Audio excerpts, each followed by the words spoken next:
Good evening, everyone. We are in the regular business meeting of the District of Squamish on Tuesday, July 4th. Happens following please class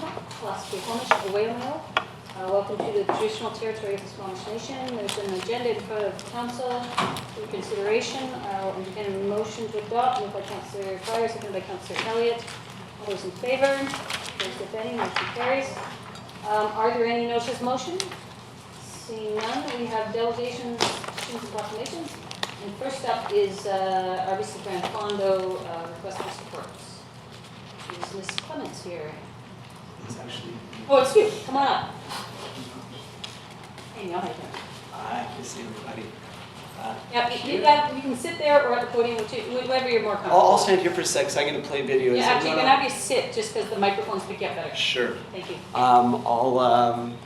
My name is Neil McKinnon, the founder of the RBC GranFondo Whistler. Pleasure being here. I think this is my 8th time in front of you since inception in 2010. And if I can start with just a recap of what the event's about, I've got a short video clip if that's okay. Sure. My technology skills are not great, so we'll see what happens here. That anticipation is unbelievable. You can just see the flutter in people's hearts. Their feet start to stamp, their heart starts to rise. That anticipation, ready for the gun to go. It's so exciting to see all those athletes, all those faces. They're thrown for hundreds of meters down Stanley Park along the causeway with a beautiful reflection of the rising sun off the city skyscraper. It's a phenomenon to see.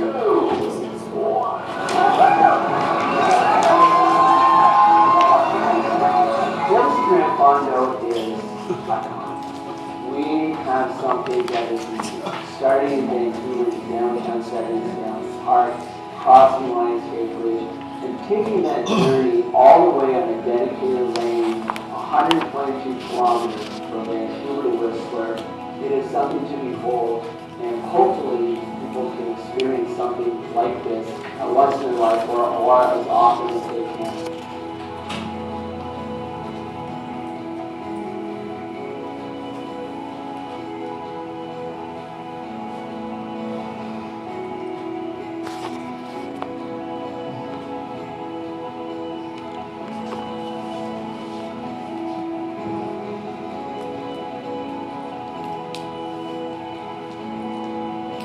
People get the fact that this is a bike ride, but what we do is we create a whole weekend festival with festivities of pickup, of dinners, of parties, and the ride is the challenge that people are looking for.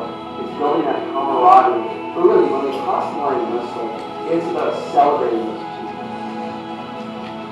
The stories, the reunions, it's the hugs, it's the tears, it's the celebration that really makes this event special. When Whistler comes alive, when those 4,500 riders come up to the Sky Highway and they arrive at Whistler, the town comes alive, I can tell you that.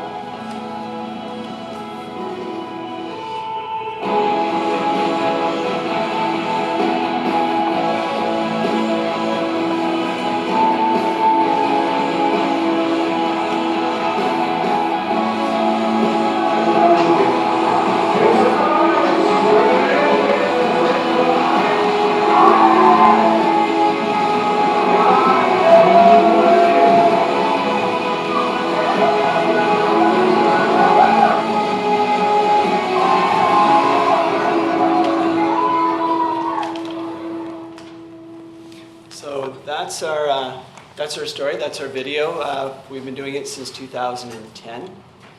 Purpose for me coming here today is, of course, to answer any questions. It happens again this September 9 weekend. We've been working very diligently with your very capable staff every year, trying to tinker and mitigate and see how best we can manage the event. And Devin and her team have been wonderful to work with, and we're just tightening up as much as we can.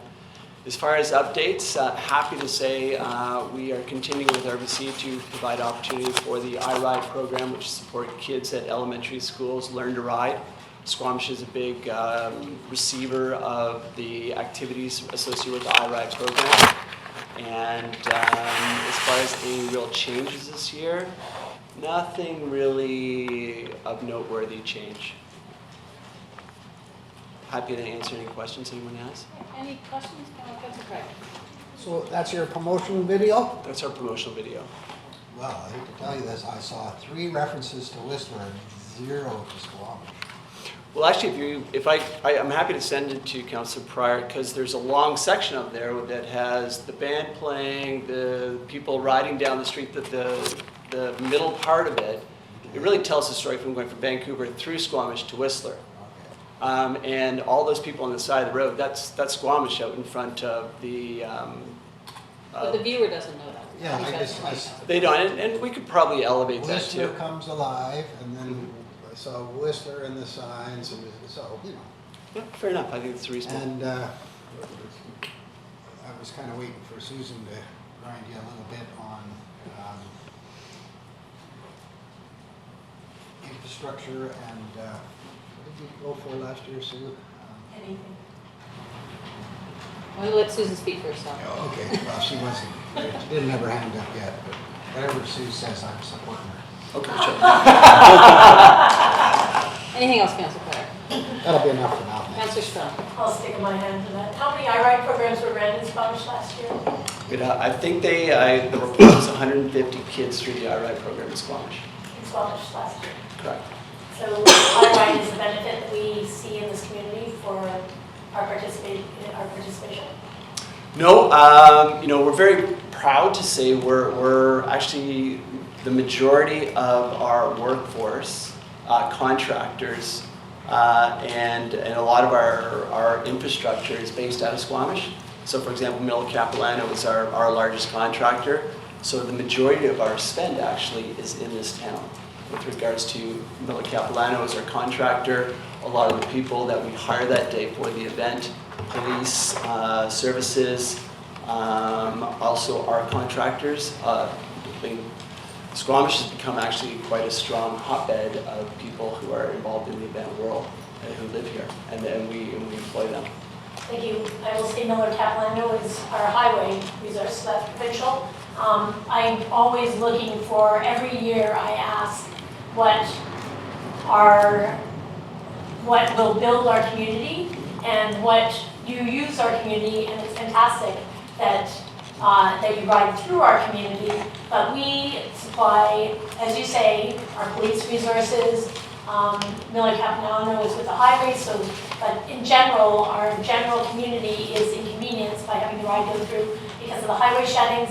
It is a fantastic event. I go out to it every year, but in general, we don't see any donations from RBC, and I know since it's become an RBC event, that they choose the charities. So I would like to see a charitable donation given to some sort of community service in Squamish that will actually build our community out for using our community to ride through every year. The small little bits of donations. I know a lot of the beginning rides come up, and I certainly appreciate that the training rides really help out our cycling stores, but the general population of Squamish that is inconvenienced during the days, if there's something that RBC can do to contribute to, maybe it is a riding donation besides iRide coming in, but I haven't seen anything that iRide does, and I'm looking on the website, they have nothing about Squamish or about events in Squamish, so if there's something specific you can highlight that will benefit our community and our infrastructure and our social resources, as this ride gets bigger and bigger and the monetary commitment and the amount of people coming through our communities grows, I would like to see our town benefit. Whistler has hotel stays and the promotional videos and everything else. Squamish is like always a sad little sister that doesn't really see the great benefits, but throws our heart and soul into the event every year. And I get that. I lived here from 2000 to 2005. I know this community. Been a homeowner here, and I understand that we do host our Medio part of our event here, which is our half ride. So there's the GranFondo from Vancouver to Whistler, then there's the Medio from Squamish to Whistler. That's going ahead again this year, of course. We do promote and drive and work with local businesses to house people on the night before that, because obviously it's an early start the next day and it's difficult to travel the highway that morning to get here for that start. So I understand what you're saying, Susan. I think it's, you know, we host a lot of Squamish riders. We, you know, have created, for good or bad, and depending on people's opinion, people on the highway riding. And usually the turnaround destination is majority riders come from Vancouver, turn into Squamish and go back. But I understand what you're saying. And certainly Councillor Pryor is saying with you with regards to the further education on the radio would be helpful. Question, Neil. In December, Council passed a motion that we asked the Fondo to fund some traffic control to help with some of the other events, particularly back in the Fall Fair, that are basically impacted by the bisection of the community because of the highway closures. Wondering what the status of that is. I haven't been asked that. I've talked to Devin a little bit about that, and I guess my point is this, being, you know, cutting my teeth on the Bob McIntosh triathlon, seeing the challenge. It's tough in the world for events in general. I mean, you know, you've seen what's happened with the Squamish Festival, Test Metal, the challenges related to the triathlon. Events in general, particularly older established events, need to continually be relevant. And we're a big target, and it's easy for people to ask us for stuff because we've got the brand RBC attached to us. And I think that this community, being here from 2000 to 2005, has changed a lot. And I think it's a challenge to say to somebody else, you support them because you're a big target. And meaning that events have to evolve and grow. And I don't know what the issues are related to the Fall Fair, but my understanding, a lot of that is related to volunteerism, as was the same issues related to Test Metal. And that's just the nature of communities as they evolve and change. So it's hard for us to support in this endeavor everyone else that might be impacted by that, because we bring a lot of benefit also. I should let you know that we are bidding on the 2020 UCI World GranFondo Championships. We're working with communities to see how we can support that, which would further elevate the opportunity and the visual for people from around the world to come do the GranFondo, see the Sky Corridor, particularly Squamish too. So there's a lot of stuff that we bring to the table, and maybe we need to highlight that more ourselves.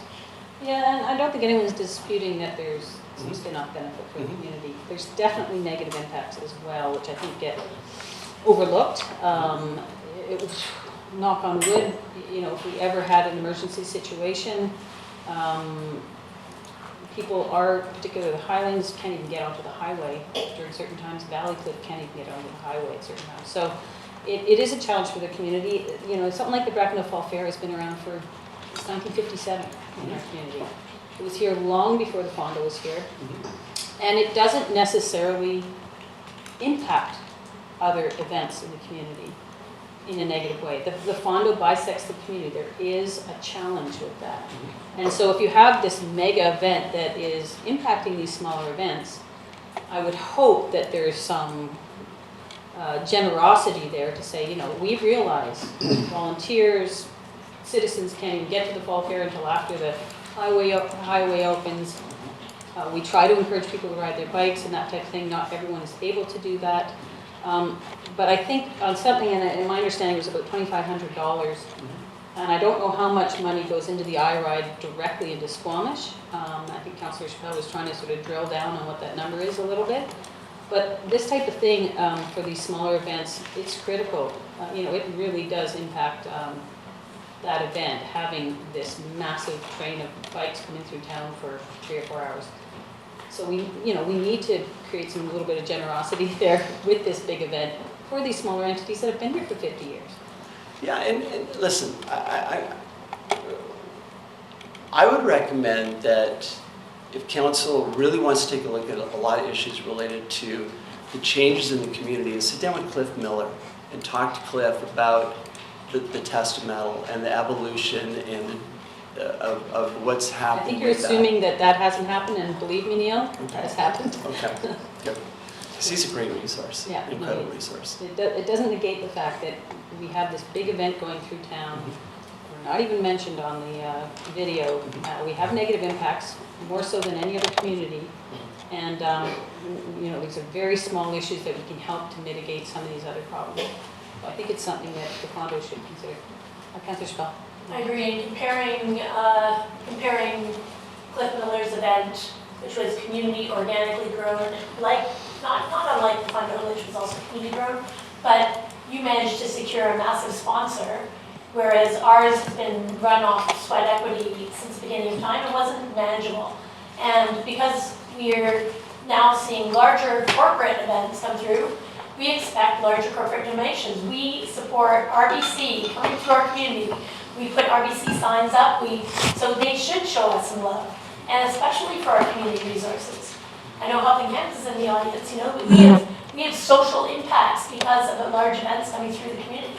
And, you know, it's not without, if you're doing something that does have a giant corporate sponsor, we definitely look at it differently than something where our volunteers are organically grown and it's using community resources and people are engaged. But when it's something that's done to you as opposed to with you, it's a completely different, I view it completely differently.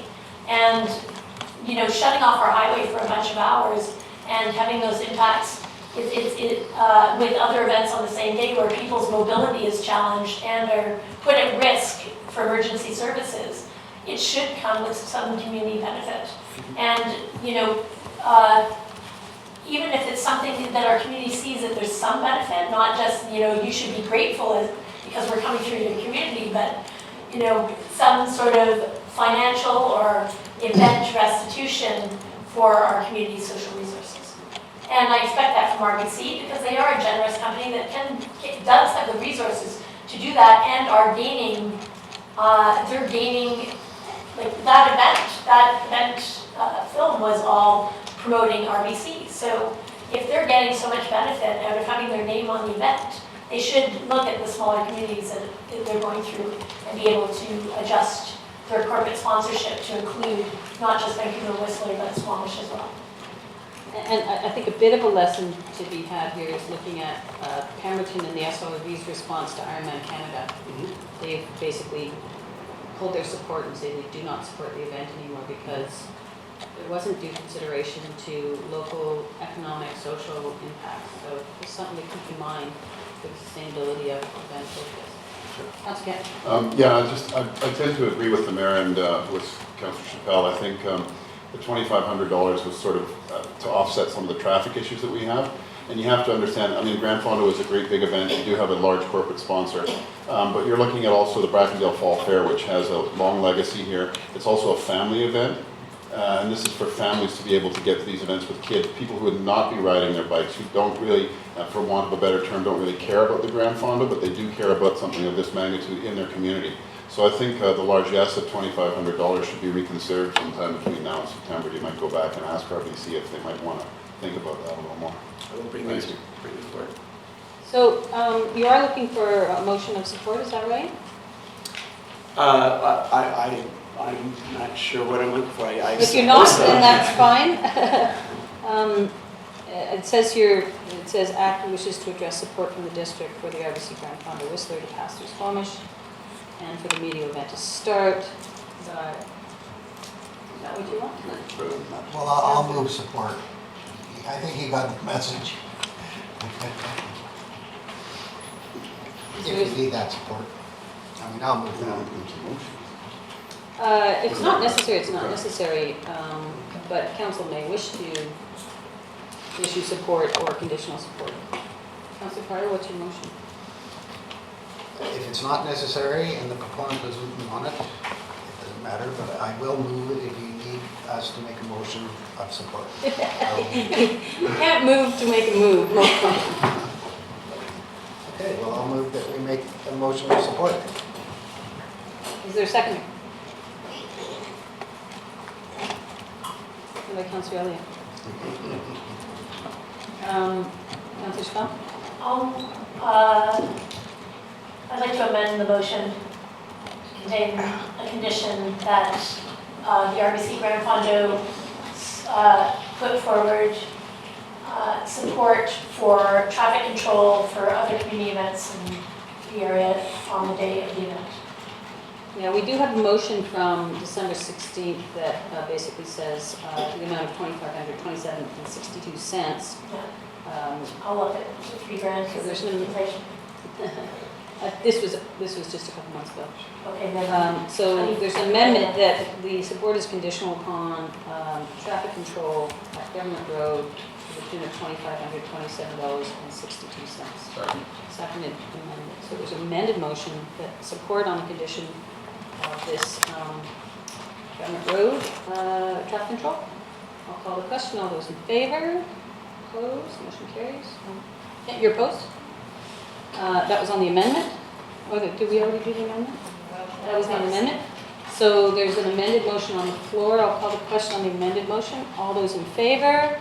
Opposed? Councillor Buckman-Wolf opposes. The motion carries. Thanks, Neil. Thank you. Thanks, everyone. Next up, we have Eirikka Brandson from the United Way. Welcome. You can go either sit at the table or at the podium, whatever you're more comfortable with. Okay, so thank you for having me here tonight. It's actually nice. I've been in front of council several times in the last year on quite a few exciting things in Squamish, mostly related to the Avenues of Change initiative that we're still pushing along. Exciting stuff happening with that. But today I'm actually here sort of in a co-worker's position. We had put forward the opportunity, or have asked the District of Squamish to formally proclaim September 21st as United Way Day for us to continue to build strong partnerships so that we can continue to help and support and empower everybody who calls Squamish or this community home. Right now we have, there's probably about 8 or so other municipalities that have agreed to proclaim September 21st United Way Day. And we're working with these communities and also some of the First Nation governments as well in terms of that. September 21st will also be the formal launch of our fall campaign, so it's coinciding with that. And yeah, so I'm here today very simply to, to formally request that that be a date put forward by the district for United Way Day. Thanks, Eirikka. And I think we're all really, really excited about the Avenues of Change program. And we feel pretty lucky that we're partnering with you on this, and I look forward to seeing that move forward and the results of that. Wonderful. Fantastic. Council, are there any questions? Would anyone like to put forward the motion? Moved by Councillor Chappelle, seconded by Councillor Kent. I'll call the question. All those in favor? Opposed, if any? Motion carries. Perfect. Good job. Thanks very much. Thank you. Consideration of unscheduled public attendance. Is there anyone in the audience who has a pressing issue that they need to have council consider before the next meeting? I don't see any hands. We have no public hearings, but we do have a community planning infrastructure development variant for permit number 131, 2000 Smoke Bluff Road. And just as a reminder, I'll just read this out quickly. The proponent and members of the public will be given the opportunity to be heard or present written submissions respecting the following requested variants to the District of Squamish zoning bylaw. Variants to section 4.4D, accessory building containing a secondary suite. Proposal to add a section to allow the applicant to construct an accessory building containing a secondary suite in the front yard. After I have confirmed it is your turn to speak, please approach the podium and commence your remarks by clearly stating your name and address. Please note that speakers will be given a maximum of 5 minutes to address council. Good evening, Mayor and Council. My name is Brian Daly, Development and Subdivision Coordinator with Community Planning. This is a development variance permit application to allow an accessory secondary suite to be constructed in a front yard. The subject property is located at 2000 Smoke Bluff Road.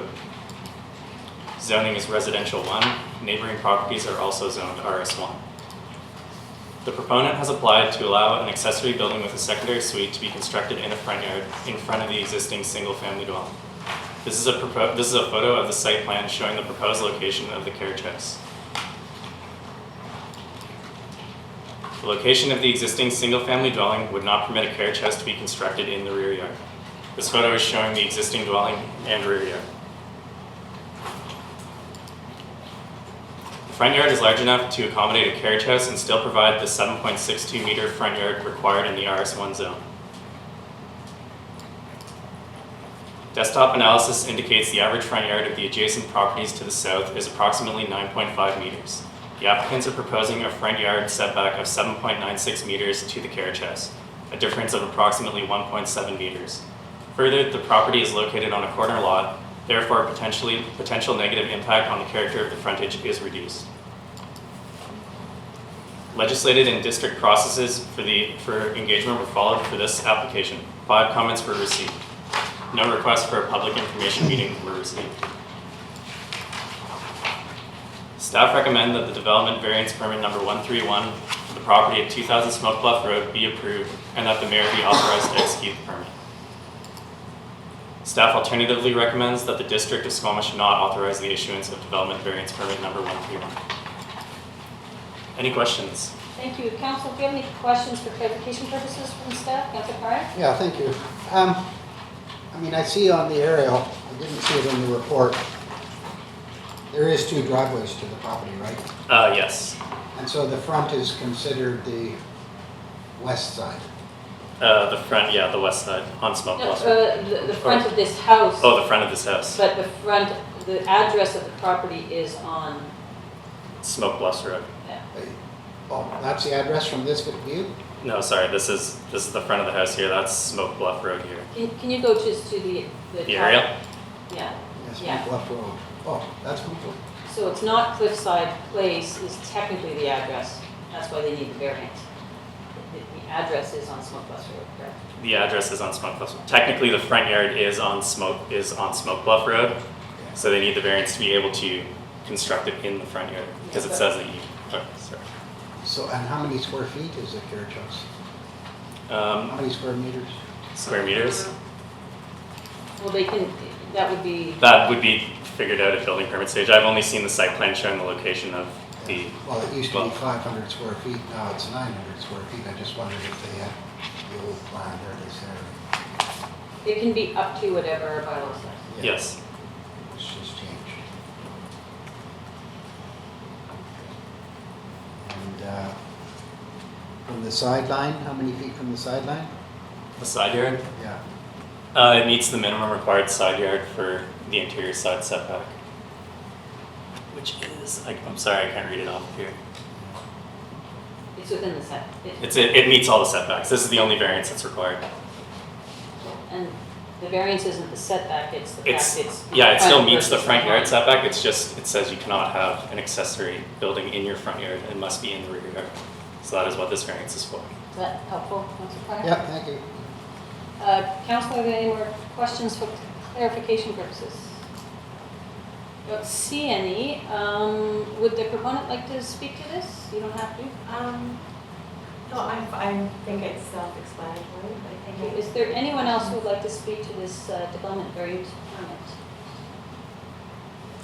I will ask for a second time if there's anyone who would like to speak to this development variance permit. And I'll ask for a third time, is there anyone who would like to speak to this development variance permit? Seeing none, I don't believe council has any more clarification, and I think staff has clarified any questions. Councilor Elliott? I'd like to move the staff recommendation.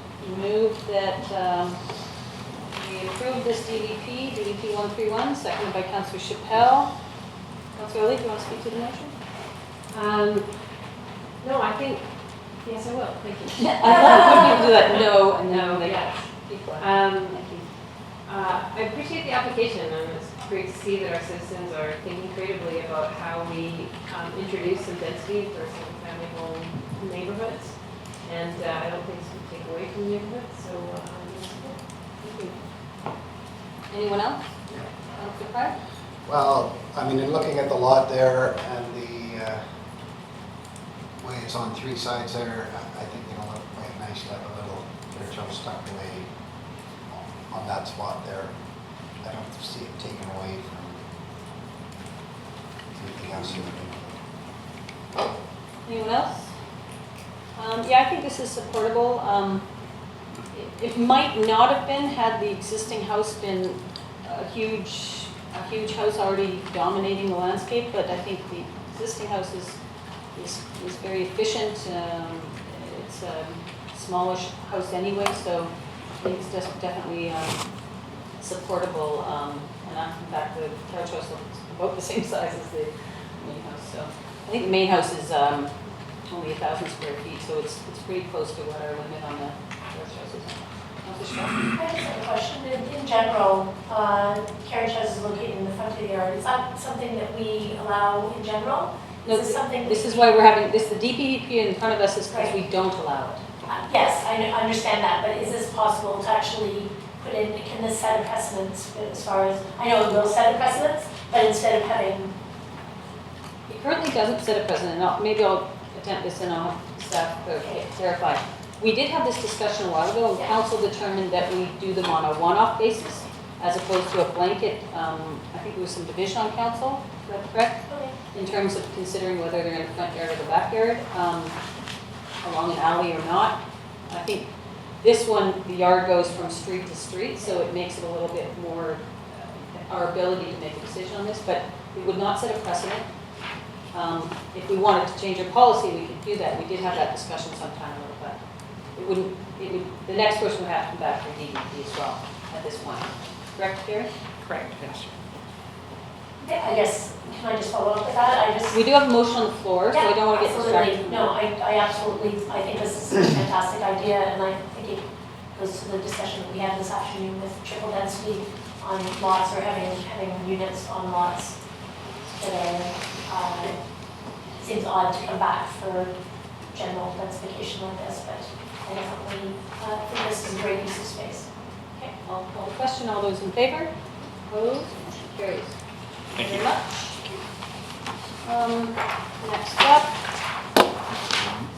we have first and second readings of District of Squamish Bylaw number 2200, 2011 Amendment Bylaw City Zone 88, 27871 3rd Avenue, number 2495.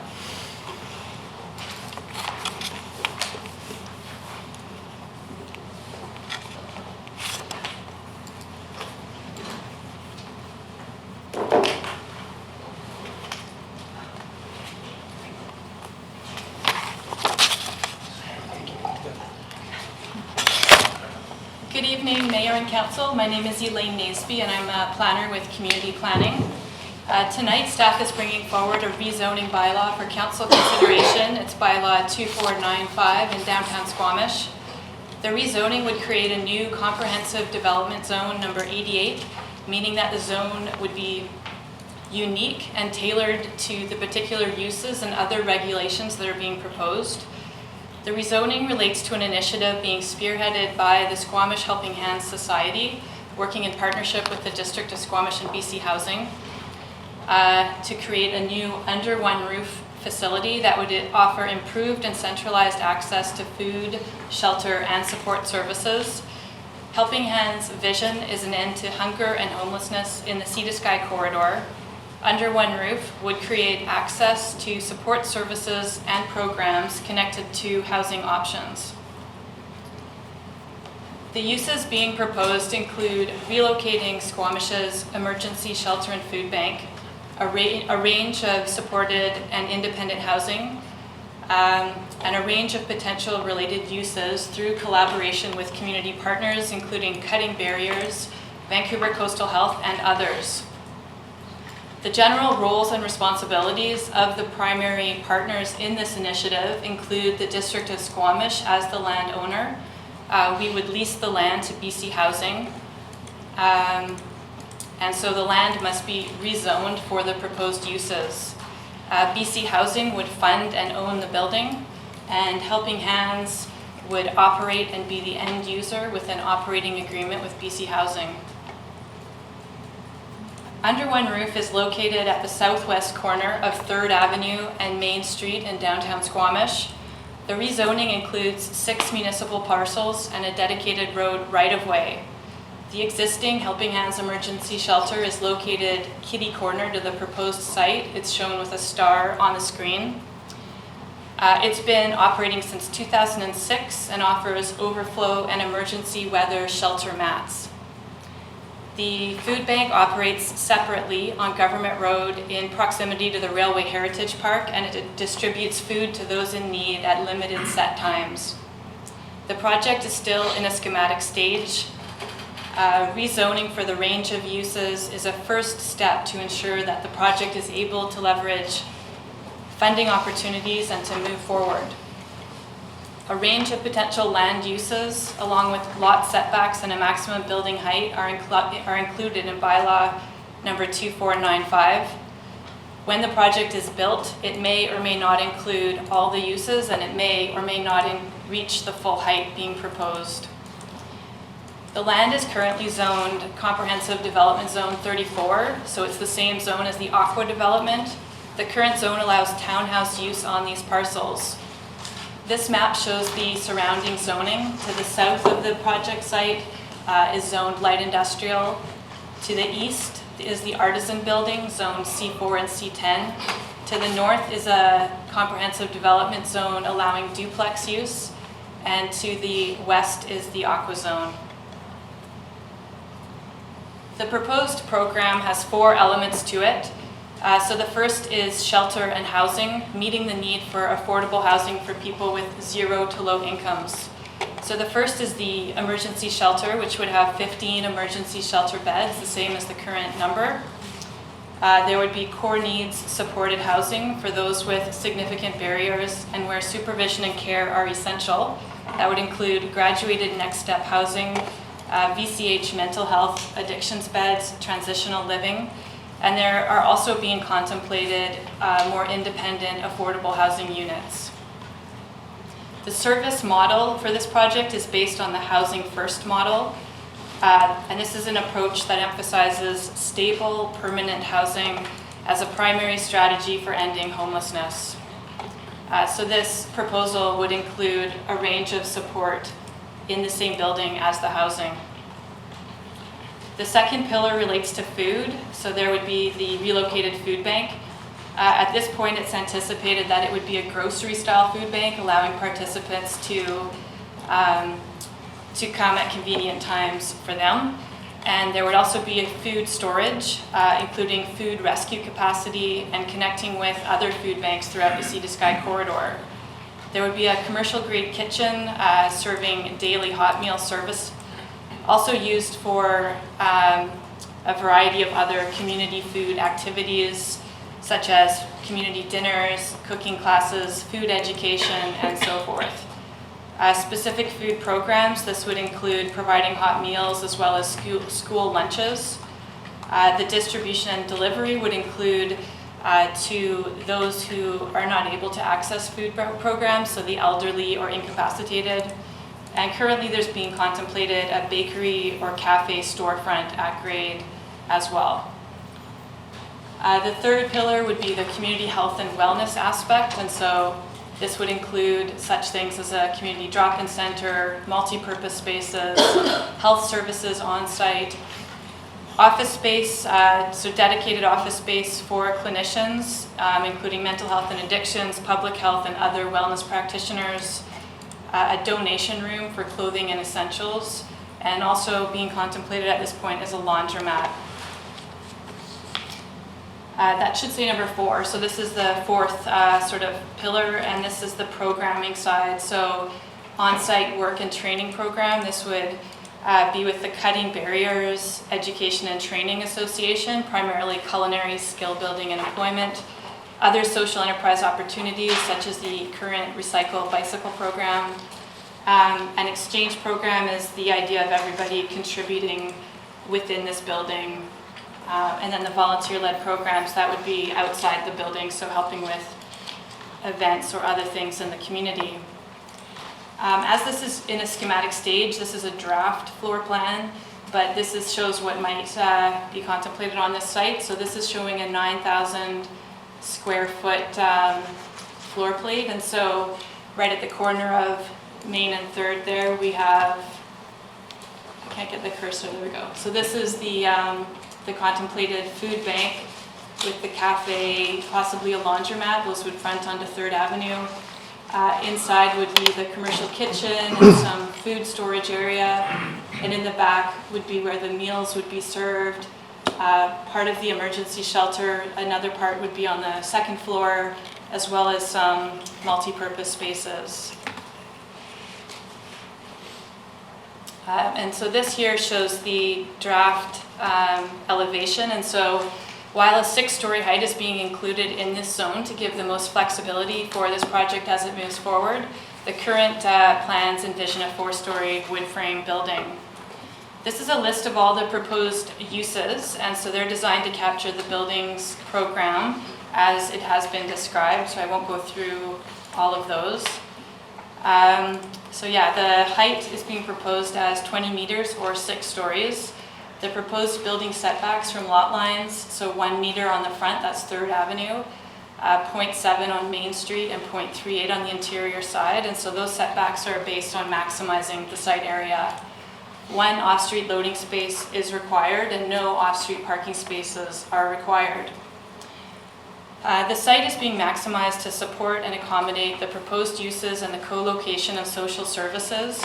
It's challenging to accommodate off-street parking on this site.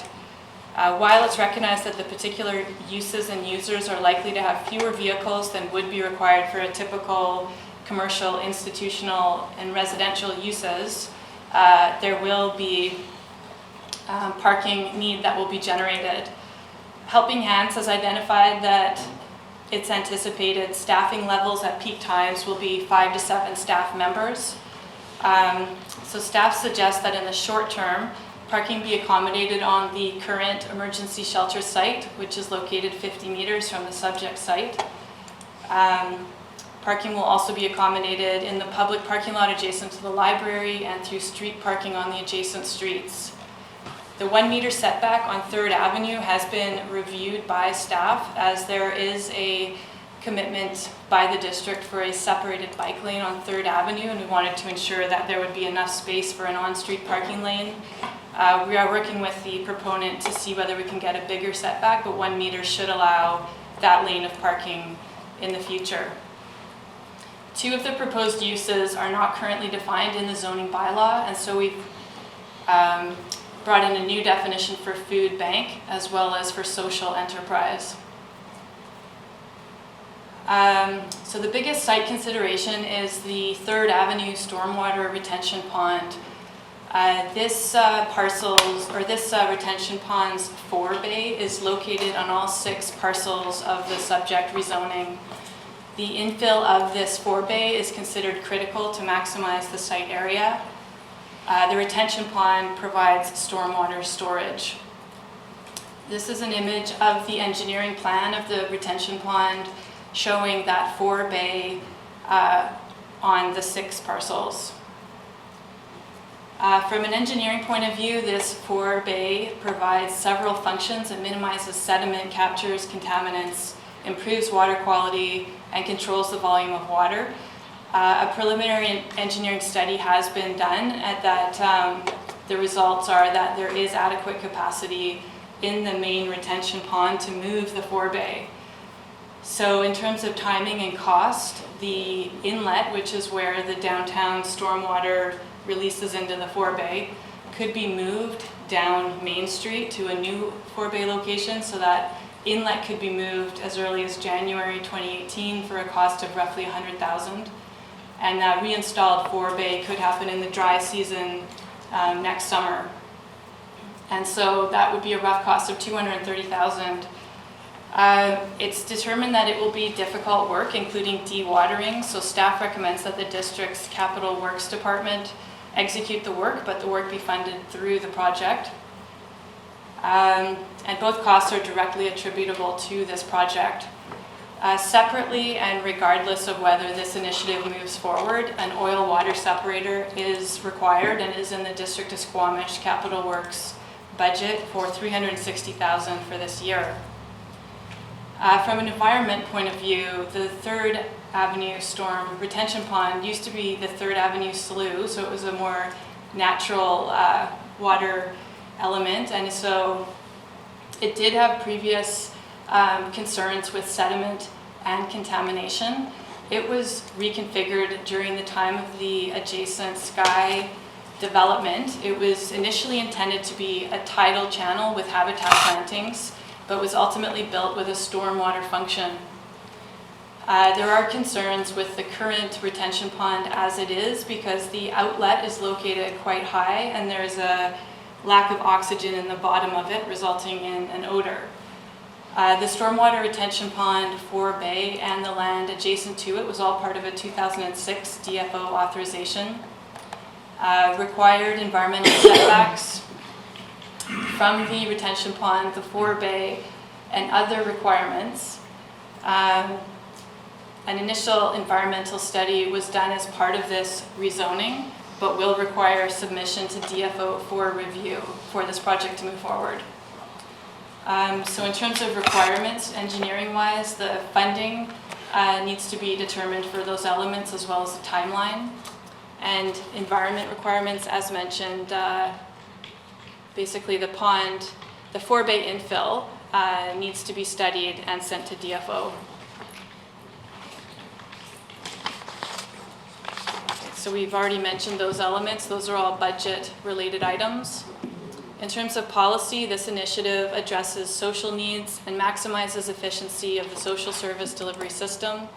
It provides a range of housing options and addresses the overall health and wellness of the community, and we have some policy taken out of our OCP there on the screen. For public consultation, there will be a public information meeting next Wednesday night, and notification has been mailed to all owners and tenants within 100 meters of the subject parcels, as well as to all residents and owners in the Artisan, Aqua, and Sky developments, and it will be advertised in this week's chief newspaper. A public hearing is anticipated to be July 18th at Municipal Hall, and it will have the required notification as well. So some public comment has been received on this proposal. So far, 5 comments have been received and were attached to the council report.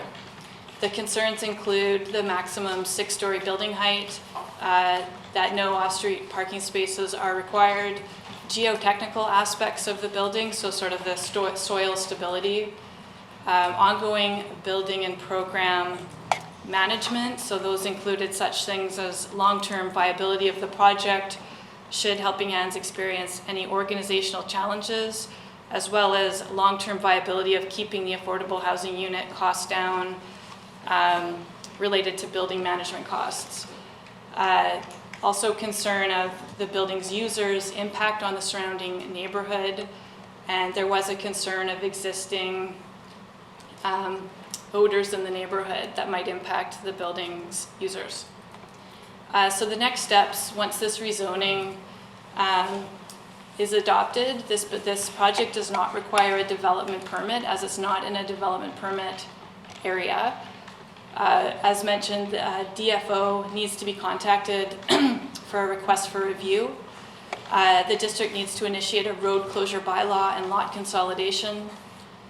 A building permit and site alteration permit are required, including review of geotechnical report, and a servicing agreement will need to be entered into. So the recommendation tonight from staff is that this be given first and second readings, that council directs staff to initiate the road closure bylaw, that a public hearing be scheduled for Tuesday, July 18th, and that a subject to condition of adoption would be completion of a flood hazard assessment and registration of a covenant on title. Staff would like to point out that the bylaw that was included in the council report had one typo. It actually included a 7th parcel, and so council has the proper bylaw has been circulated with the 6 parcels as shown on the screen. Thank you. Thank you. Councillor, are there any questions for clarification purposes? Councillor Pryor? Thank you. Yeah, so 0 parking. Now, is there 3 kitchens in here? Do I see 3 kitchens? Food bank, cafe, service kitchen, food processing kitchen. Well, there's more than 3 because the apartments have the kitchenettes in them too, so. I'm just looking at the ground floor here. Okay. Well, And this is a rezoning application, so how, you just want to make sure. okay, well, the parking is a little bit of a concern. I mean, 0 parking kind of makes me nervous. Because, you know, it says they'll use the library parking for now. Well, you know, the library guys want to double in size. So it's just 0 parking makes me nervous. I mean, and I know it's just in the beginning. So as far as the report. Do you have a question? Your comments are welcome, but at this point, we're just trying to answer questions. Okay, So I just if there's a question wrapped up in the Well, I've parking got quite a comment, bit then of stuff. maybe I'll raise it wait. as a question.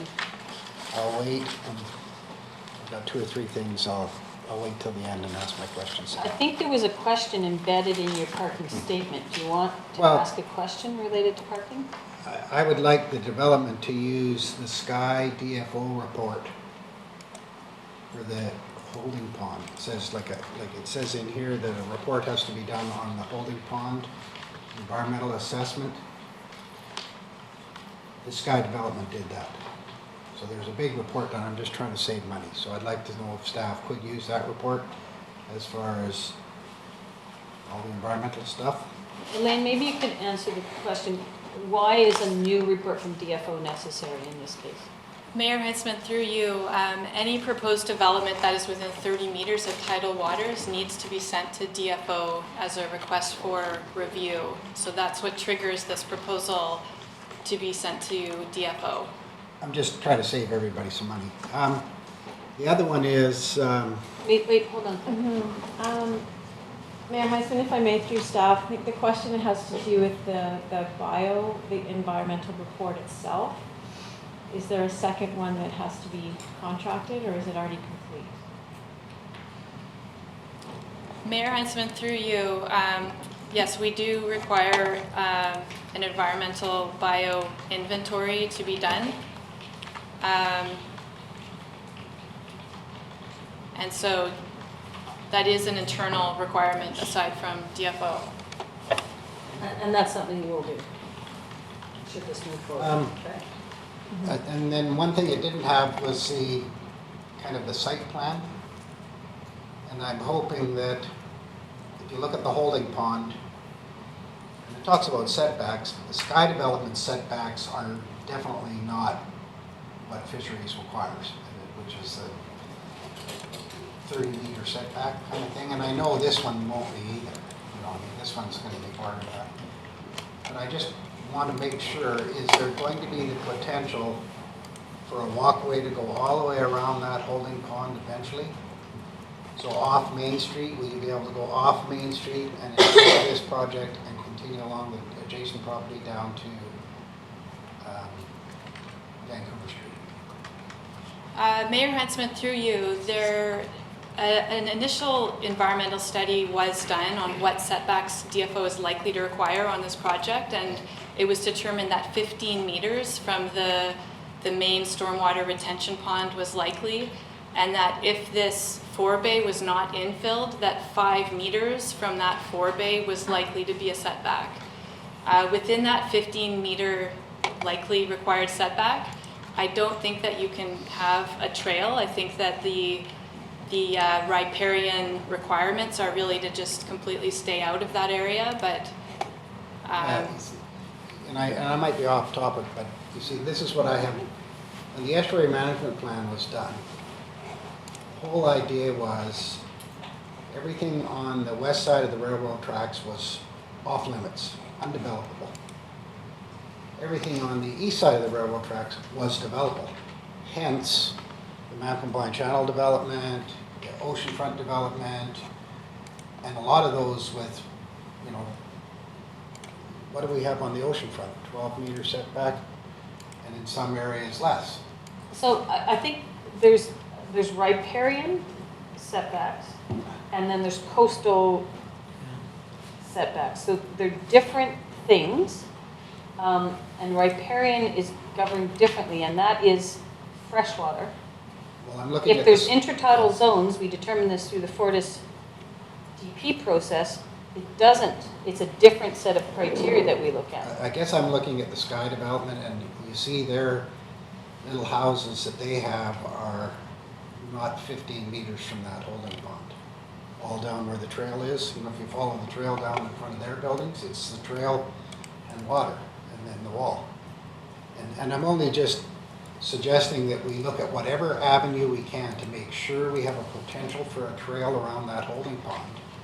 Because if you think of Stanley Park and the pond they have with the fountain in the middle of it, that's the way I someday see this pond, because the fountain in the middle of it is what aerates it to make it clean. And there is going to be more development to the south of this one. There's another city block to the south of this that will come forward for development. And I'm just hoping that we make sure we keep a trail connection around there. That's, I guess, a comment. Well, Mr. Buxton, I think had his hand up. I think you hit sort of the nail on the head. This is really not riparian, it's maritime, so I believe we can get a trail. I think the best place to locate that issue would be in the lease that we have with either BC Housing and or Helping Hands. So I think we can get a trail. Yeah, it's really important. Any other questions, Councillor Kent? Just a question regarding the uses in the CD zone.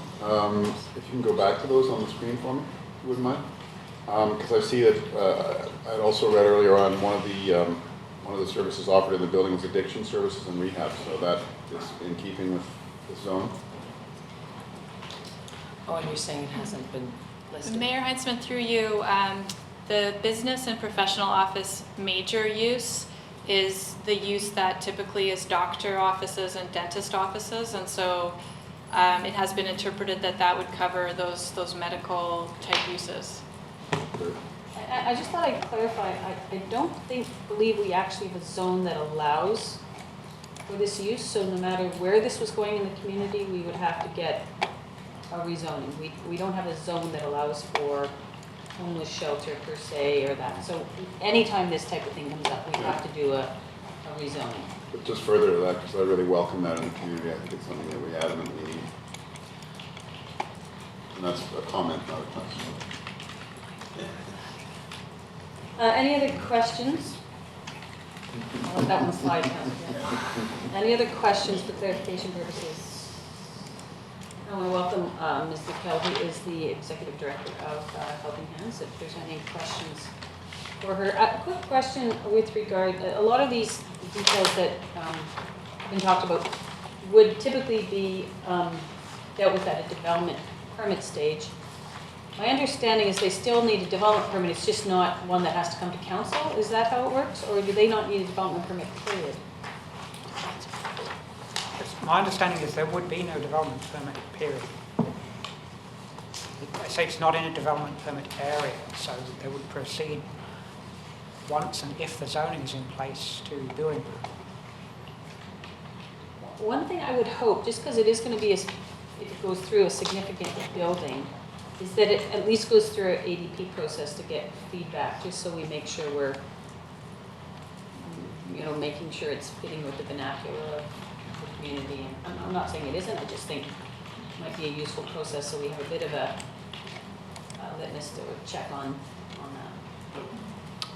that. If we don't actually have a DP process associated with it.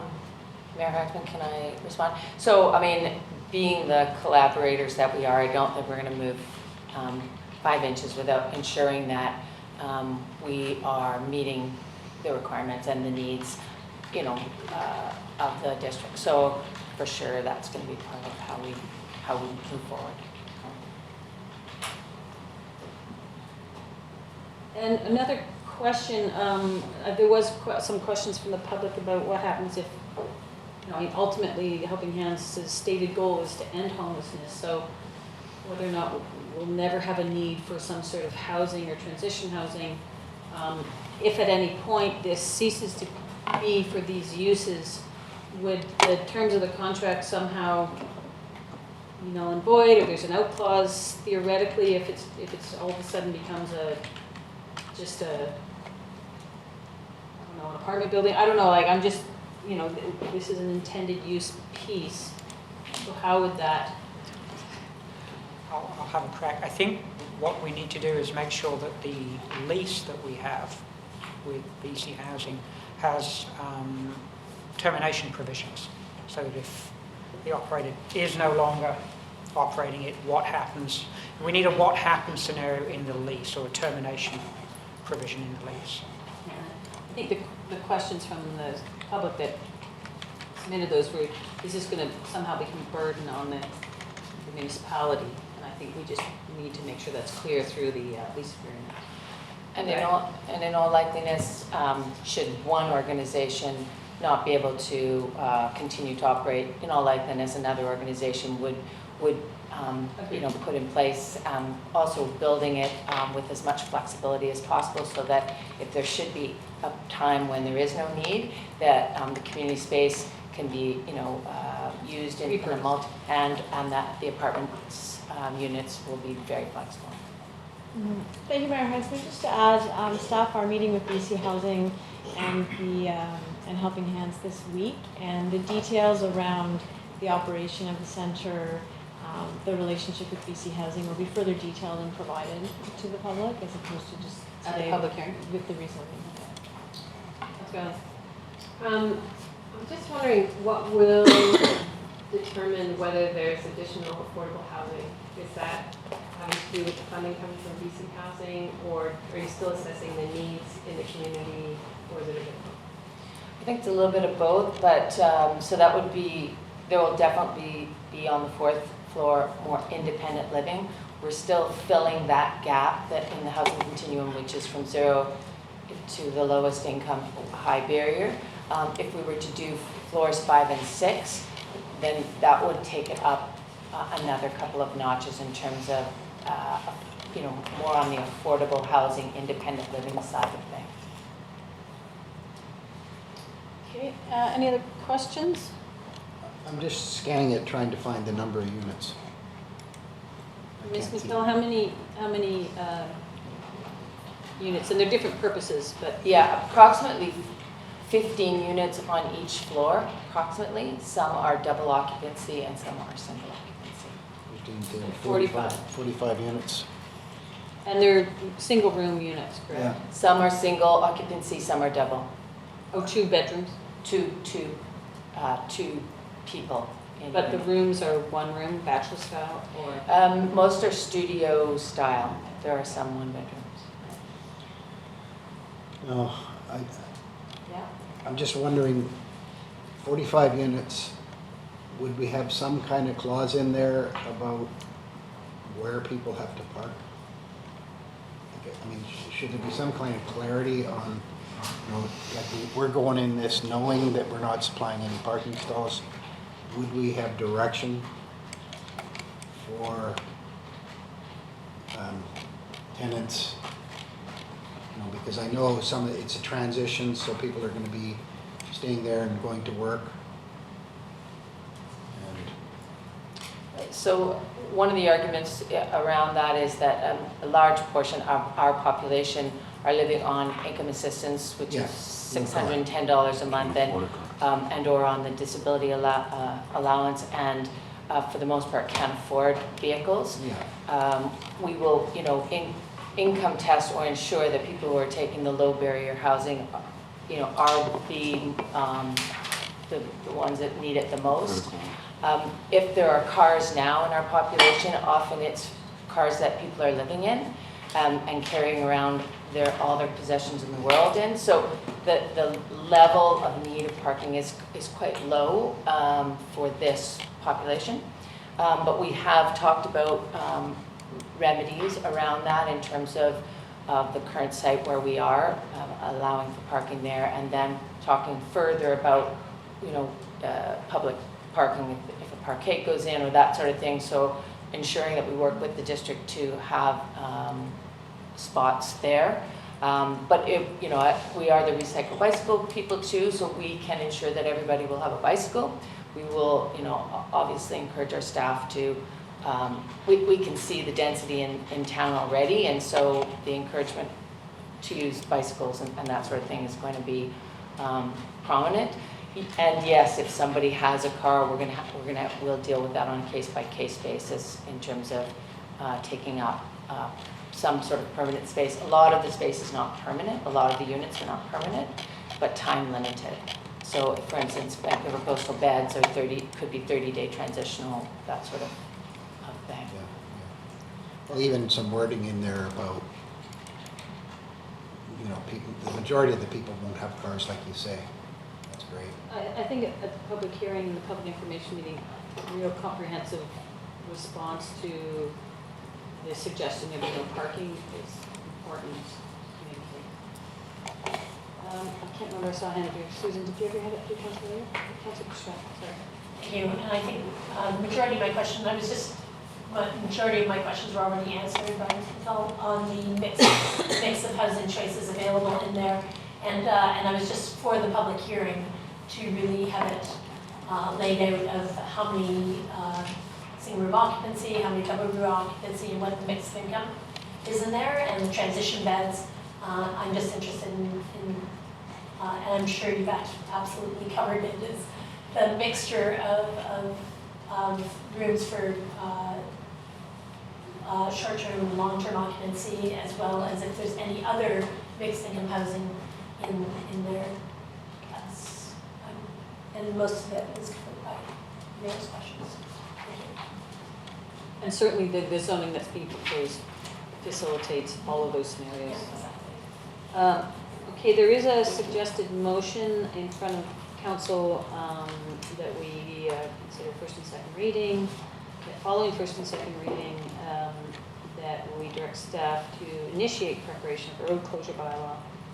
That the public hearing be scheduled for Tuesday, July 18th at 6 p.m. in council chambers, and that dependent on the result of third reading, there's a couple conditions. One is flood hazard assessment, and the second is registration, section 219 flood coverage.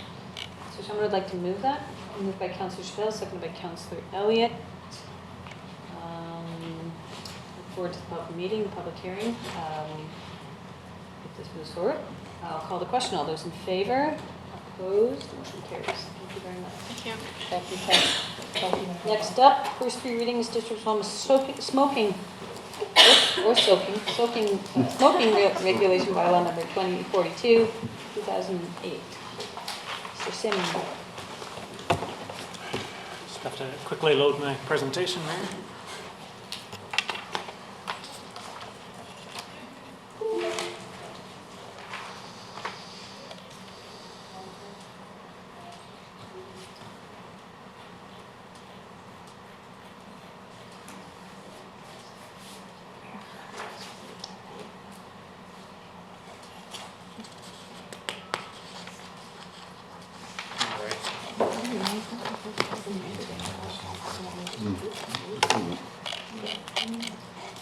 Sorry, we're just chit-chatting all the way.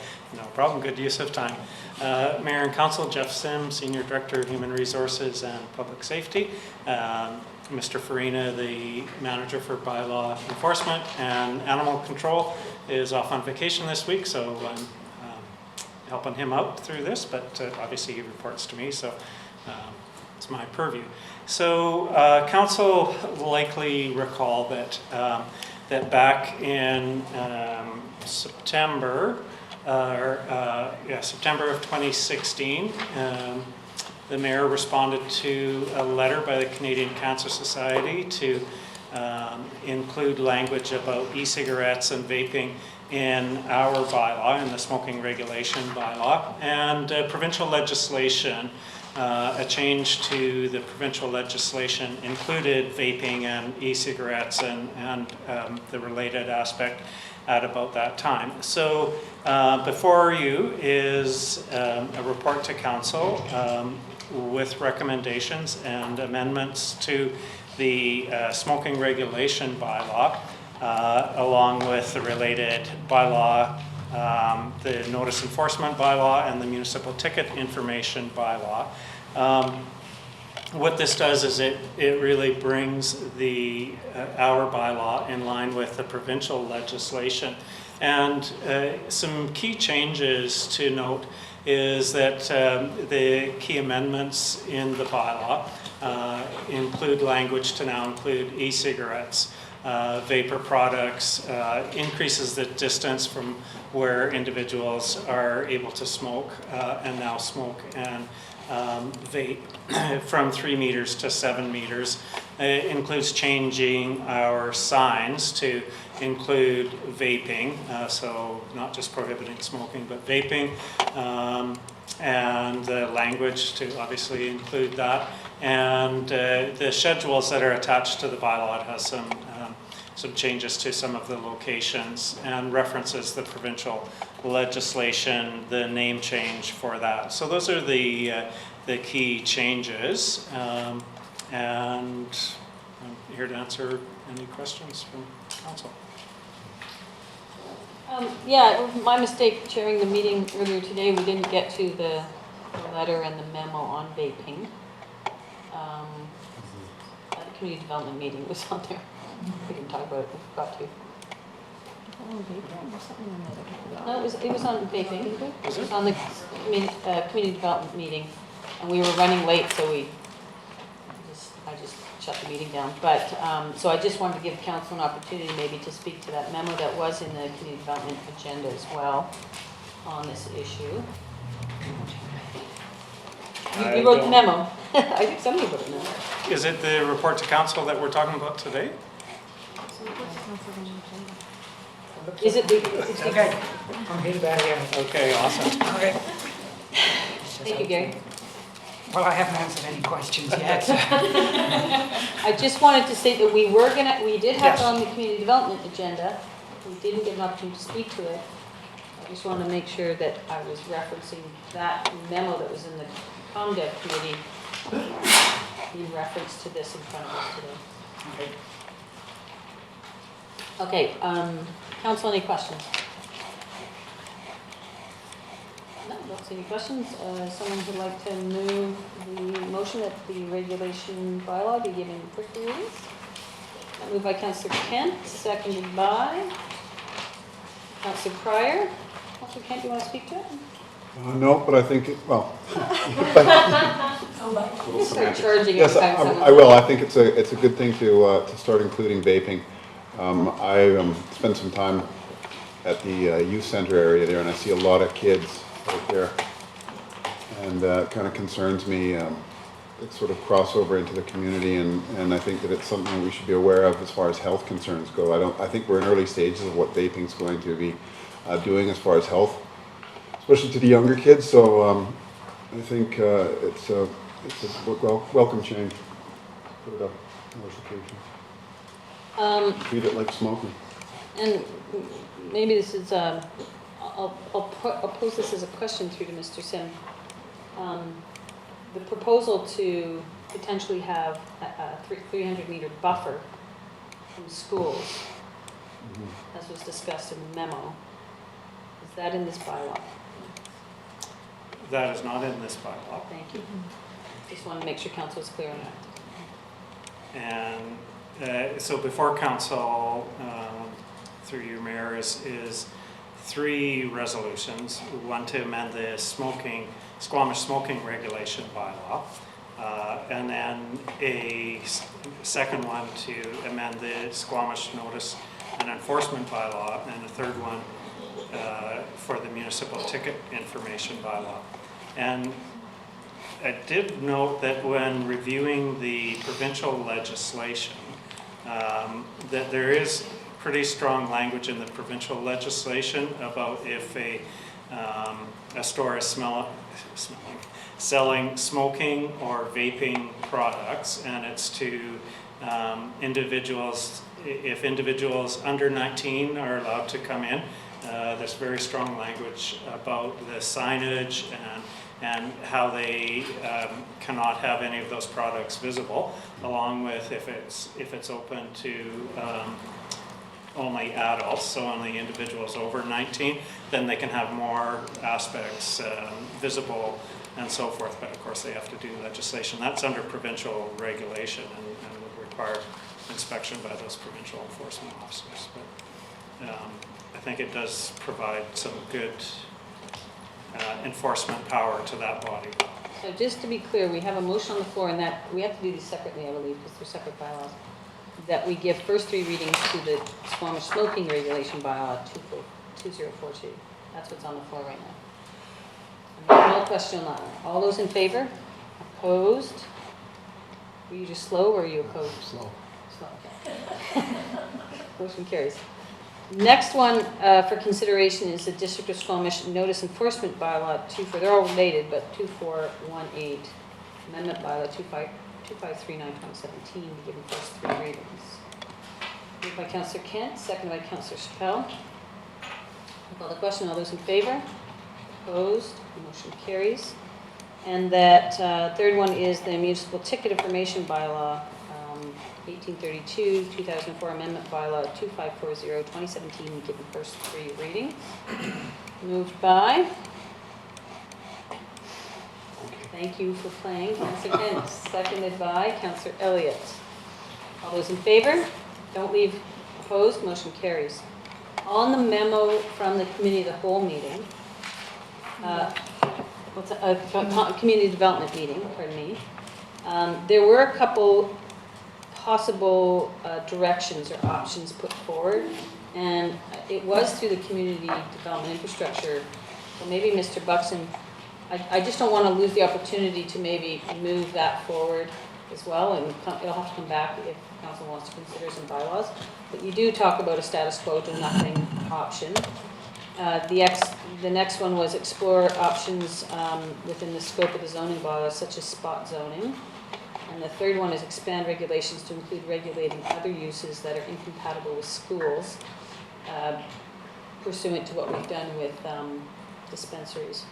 Correct, yes. So council, this was a motion that was talked about when I was away, so I'm just looking for direction from council in terms of how we want to move this forward, status quo or some of the other options that Mr. Buckley's outlined. Yeah, thanks. Well, we did get a letter that the school is nervous about these kind of products sold in their neighborhood, right? Yes, we did, and you referred it to anything funding. to prevent that, I'm all for it. So yours is not status quo, you would be supporting one of the other options. I think what you're saying is option 3, which is basically regulate it because it's an incompatible use with schools. Correct, Councillor Fire? Yeah. Anybody else want to? Councillor Chappell? I'm wondering what we do about liquor stores too. Do we just say all substances or have to be within those? I think that's what Mr. Buxton's saying is we may want to take a comprehensive approach It has to to be a comprehensive. X amount, no, not that they exist anymore, but XXX DVD, vending machines or or repute or, so is that what you're suggesting, that we sort of come up with this, or are you just suggesting at this point, if you don't want vaping products to be sold within a certain distance of schools, just consider it amending the bylaw to indicate that? Yes, I think it's sort of tricky because at initial blush we sort of went through some of these things and they get tricky with existing, it's a legally, you can legally sell the product. So trying to restrict it is tricky, and it may have some unintended consequences on businesses that then choose to do that. So I think at this point, our intent was to sort of come back as part of the next zoning bylaw. But if council gave us some direction to examine some options about restricting inappropriate uses that are incompatible with schools, we can certainly come back with some options. But at this point in time, nothing sprang forth that'll be the quick, easy solution. So some generic direction would probably suffice at this point. I I would agree it's really tricky. A lot of people trying to reduce their smoking habit are using vape. So as well, you look at every 7-Eleven and every convenience store sells cigarettes and vape products, and they're legally allowed to do so. And so it'd be very difficult to say within a certain radius, because you're basically telling the 7-Eleven is within those radiuses. So you're restricting business uses that are normally selling tobacco and vape products within that school radius. So I think we have to be really careful about that as well. You know, if you do that, you have to do liquor stores. That's basically, you can't do cigarettes and then consider liquor okay.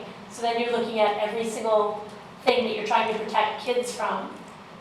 And then, you know, I would extend that to some parents wanting pop banned or fast food banned, or, you know, like, I just wonder how far municipal bylaws, although I appreciate that, you know, I would want my kids not to be able to have access to those substances, but it really, in our small community where there's very little land use where you can move those things, I just wonder how that would affect existing businesses and how far we'd have to take that bylaw. So I agree with adding, you know, use of the products within the school zones, but I don't know if I want to go as far as regulating businesses from selling products. Councillor My recollection from the discussion at the regular business meeting in response to the letter was that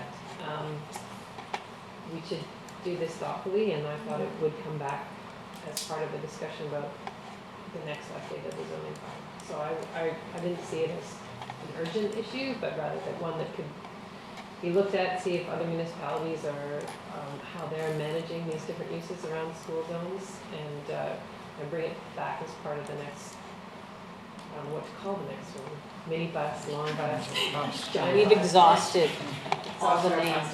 But, anyway, I see this as part of contemplation in the next zoning bylaw update. Oh, and I found a typo, Jeff, in Schedule A, the bylaws we just passed for this side. Yeah, I think, I'll just weigh in on this. I think that's probably the best approach, that we put this to staff to come up with options in the next zoning regulation. You get into, and Councillor Chappelle talked about a number of them, where do you draw the line? I think there's other regulations that are going to minimize and put the responsibility on store owners for not selling those products to underage people. But we can, within our zoning bylaw context, contemplate how we may or may not enforce that if that's something we want to do. Is that good enough? If we chose option 2 at this point, do you need any more direction from us, or? No, that's good. Thank you. You want a motion to that effect? Yes. Okay, I'll move that we explore other approaches within the scope of the zoning bylaw. Seconded by Councillor Kent. All those in favor? Opposed? Motion carries. Thank you, everybody. Yeah. We can separate. Yeah, I just remembered that I missed it in there. Next up, we did all 3 of those. Yes, we have, pardon me, adoption of Squamish remuneration expense bylaw 1503/1997, amendment bylaw 2542/2017. Be adopted. Moved by Councillor Pryor, seconded by Councillor Chappelle. All those in favor? Opposed? Motion carries. Adoption for the Squamish noise regulation bylaw 2312/2014, amendment bylaw 2541/2017. Be adopted. Moved by Councillor Chappelle, seconded by Councillor Blackton Wolf. All those in favor? Opposed? Motion carries. Squamish bylaw notice enforcement bylaw 2418/2015, amendment bylaw 2504/2016. Be adopted. Moved by Councillor Elliott, seconded by Councillor Blackton Wolf. Is that because we did first 3 readings in 2016? Is that why it's called 2016? Even though we're adopting it in 2017?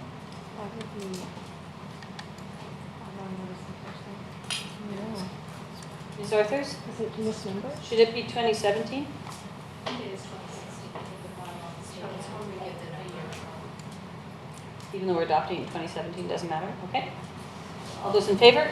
Opposed, motion carries. Might have done that twice, sorry. Squamish temporary borrowing arena slab replacement bylaw 2543 be adopted. Moved by Councillor Elliott, seconded by Councillor Kent. All those in favor? Opposed, motion carries. Squamish temporary borrowing for technical transformation project be adopted. Moved by Councillor Blackman Wolf, seconded by Councillor Pryor. All those in favor? Opposed, motion carries. Additional temporary borrowing for campus fire hall seismic upgrade. Moved by Councillor Kent, seconded by Councillor Elliott. All those in favor? Opposed, motion carries.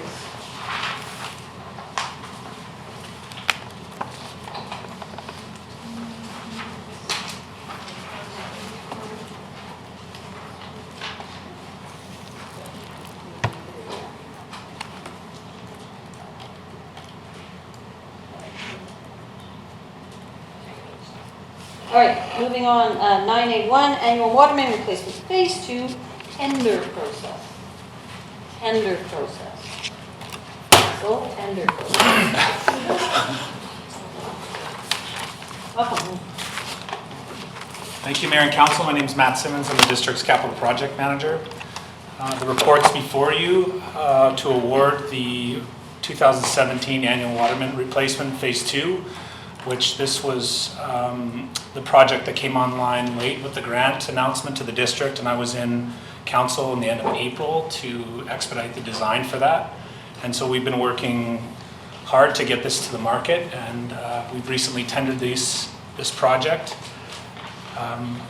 There's also a resolution specific to the budget expenditures and the funding sources that are included in the water capital plan as well as the grants, and to ensure we're being transparent with council and the grant agency on us trying to maximize these grant funds.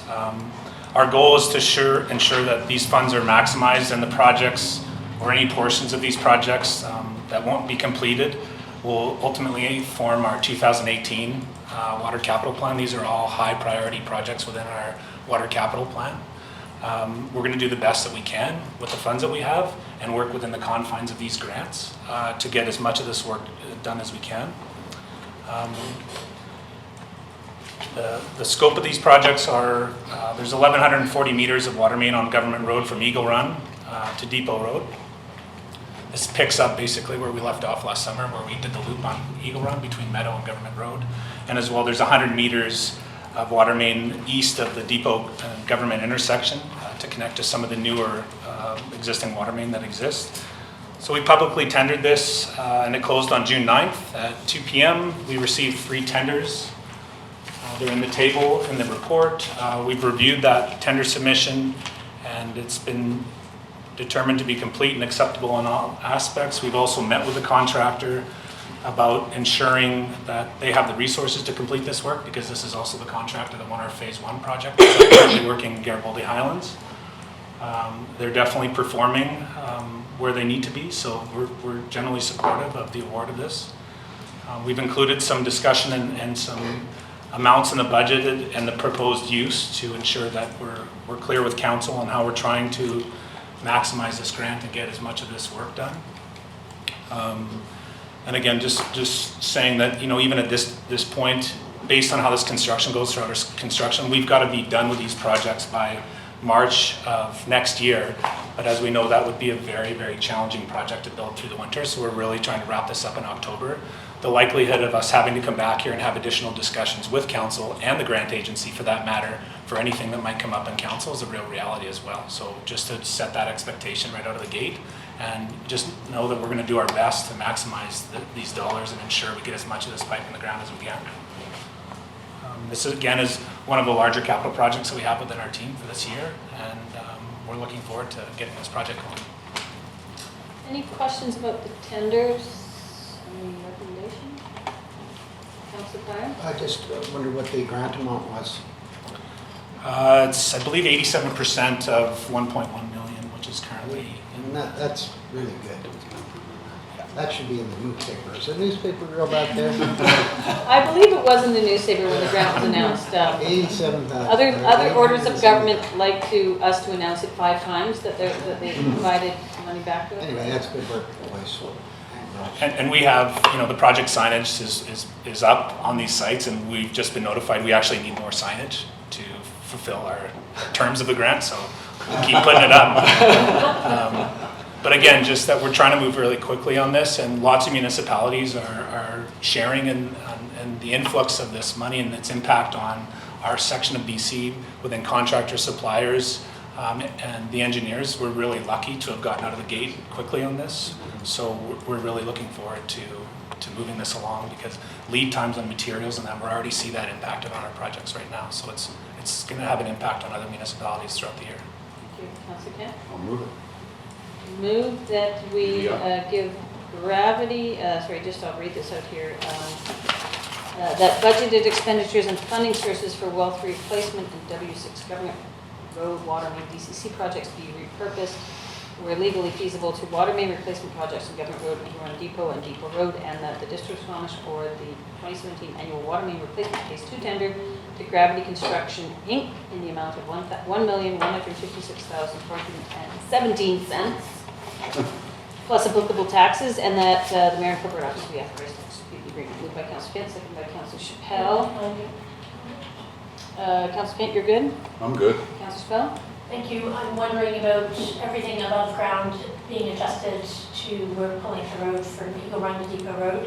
So bike lane, everything else along Depot Road there, along Government Road. So through you, Mayor Heinzman, that is not in the scope of this project currently. I had understood that when we were doing water main replacement, that we were making bike lanes and active transportation a part of the scope.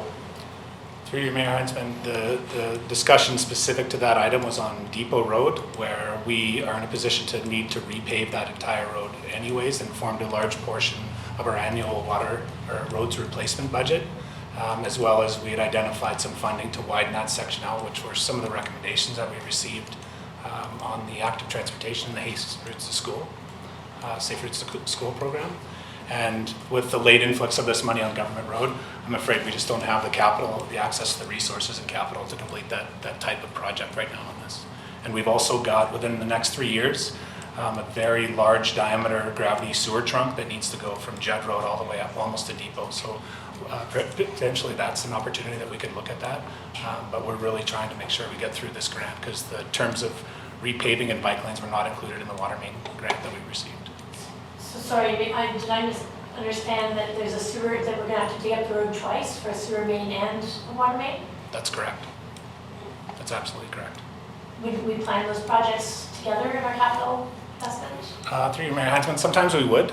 Typically, there's a 3-meter offset required through Vancouver Coastal Health between water and sewer infrastructure, as well as the sewer is going to be a lot deeper and likely on the other side of the road. There would be some efficiencies for surface restoration, and some of the quality of the asphalt on Government Road is definitely poor in its condition right now, and that's one of the reasons why we're just going to patch the trench and continue to move on. And potentially, it's something we can look at on the next phase of the sewer, but it's not within our ability to complete that this year. Thanks for listening. I think predominantly if we were putting new asphalt down with a bike lane, we don't want to 2 years down, go and dig up another trench and undo asphalt we just put down. But I think Councillor Chappelle's a good point. When we do the sewer piece, we should make sure we're comprehensively doing the whole project. Or have a strategy to do it in phases that makes some economic sense. And with our budget, and with our active transportation budget, if we are going to, I think we made it pretty clear that Government Road is a priority for us for active transportation, and that when we're digging up the road, that we have to make those plans together.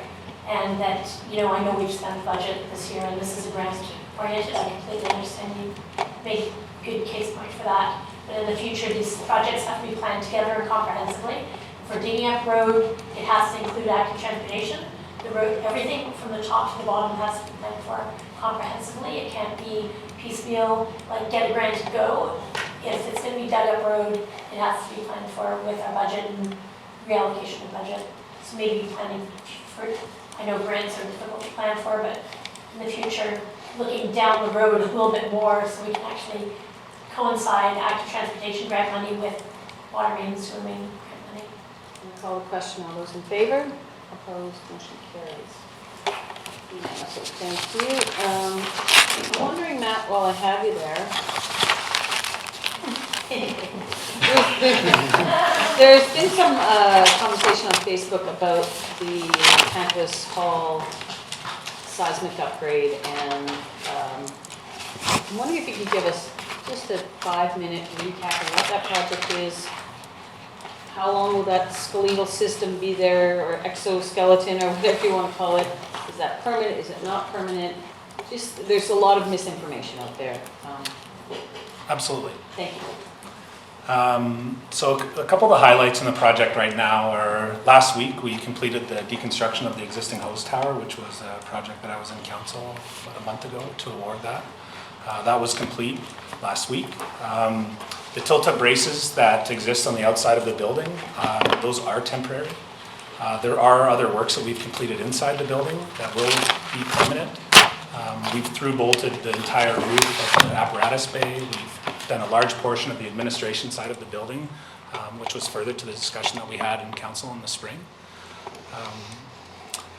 The building ultimately doesn't look great from the outside, but I can assure you that the building's the safest it's ever been today in its history since it was built in 1979. And that was the whole purpose of this project, was to ensure safety for our first responders.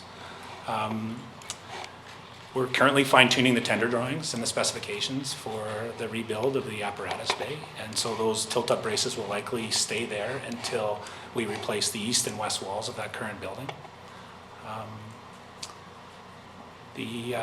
We've also retained an architect for a very small amount of scope, which was a discussion that we had in council about space optimization and all the real estate that's there, and how do we manage the demands that are currently on the force and the department operationally, the changing dynamics of their staff, some regulatory pieces, and we're anticipating that to be completed relatively shortly. But we met with that team last week and had that discussion. And the annual expenditures to date on the project for 2017 are $128,000. And the whole project's about $2 million, if I remember correctly. That's correct, for seismic only. And so just further to the discussion we had in the spring here, we talked about the administration side, and that if you're going to go through and do a seismic retrofit on that, that you should really be putting back those spaces to what they need to be. And I think there was some question as to the demands on the department, how it's changing, how do we use that space properly so that when we do put that back, that we're taking things into consideration, like how does the public access the building? You know, currently all the offices are on the second floor, there's accessibility challenges. So we kind of wrapped up a lot of those pieces and have retained this group to really help. And this architecture firm's built over 50 fire halls in BC, and they've worked with our structural engineer exclusively on many of those projects, and we feel that that's a good fit. And even though it's a relatively small amount of work for the architecture firm to go through that exercise, we believe that will be really valuable in ensuring that the building is maximized for its space that it's available. And we did go through quite a bit of a deliberation on, do we build a brand new building for 10 or 12 or 15 million bucks, or do we retrofit? And like, we did do that deliberative process, and the fire hall, to my understanding, I've chatted with Chief Stoner about this. I mean, we're doing this because we want to make sure we have a earthquake-resistant building in emergency situations and make sure our first responders are safe. That's fundamental to what we're doing.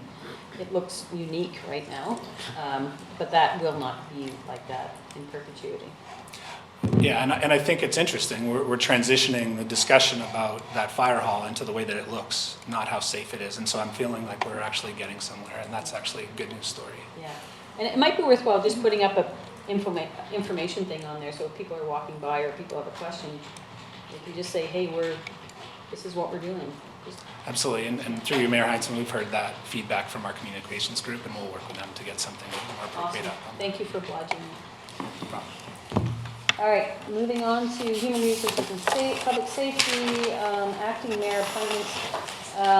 The recommendation is that Councillor Blackman will be appointed acting mayor in addition to Councillor Ray's for August 2017, and that's just to cover off vacations and such. Appreciate the offer, Councillor Blackman.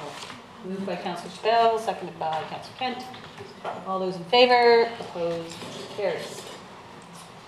Operations F550 tender. Mr. Smith.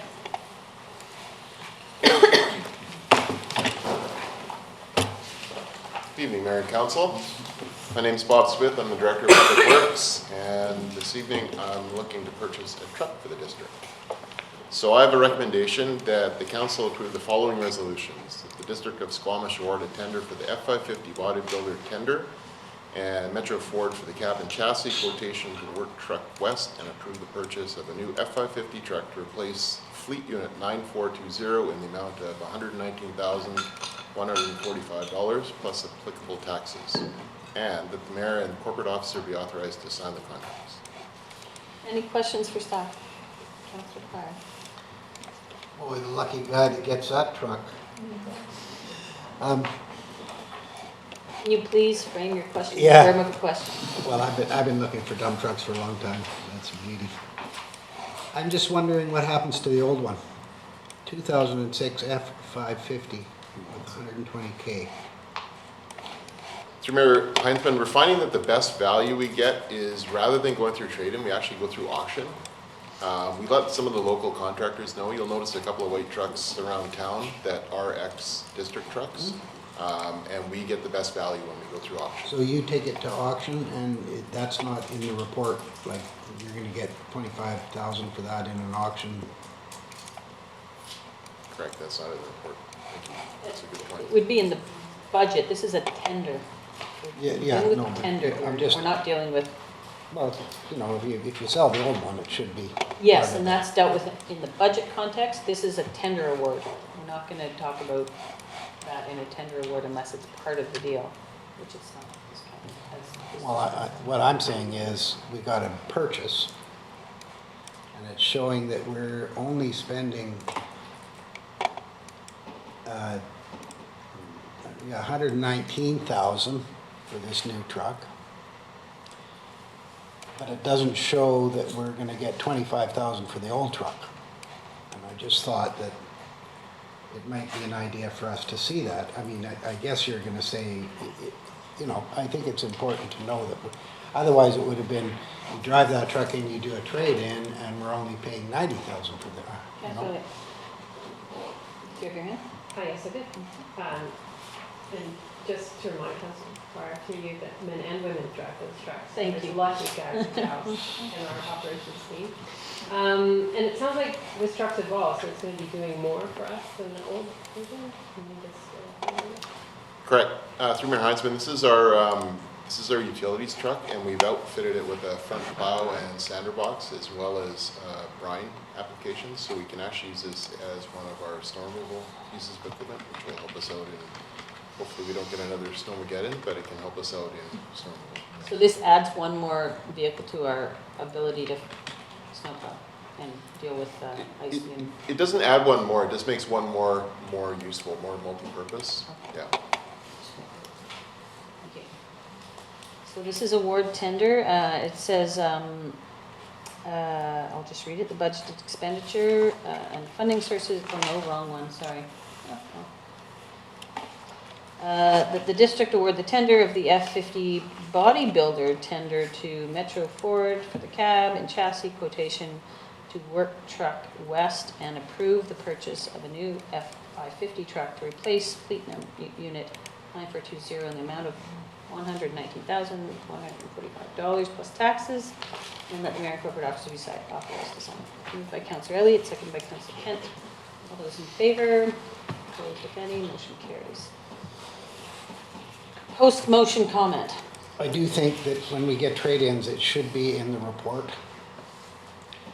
You know, I mean, something should be said about the, so we Just track. from a process point of view, Yeah, what we've decided on tenders is we do a little pre-tender information piece for council, so that when it comes to tenders, it's a tender process where we're very restricted by what was in the tender that was put out by staff. It's hard if you keep adding information to the tender report. So the idea is that the pre-tender report should have that information. Perhaps, one of those things is that you folks may not approve this, so then, so we need, it comes after when we do our, when we take it to the auction. So, but I think it's a good point to mention that we're not doing a trade-in, that we're going to the auction. I think it's information that you folks should have. Yeah, no, we should have it. I'm just trying to figure out the appropriate place to have it, to get it. Well, and I'm, not to split hairs or anything, but I've never seen anything in our financials where it shows what we get for used vehicles. I mean, it's just some information that I think council may want to know. We trade in our grader for $62,000 and buy a new one for $350,000. I've never seen any of that in any of the reports. And, and I know you guys just budget it.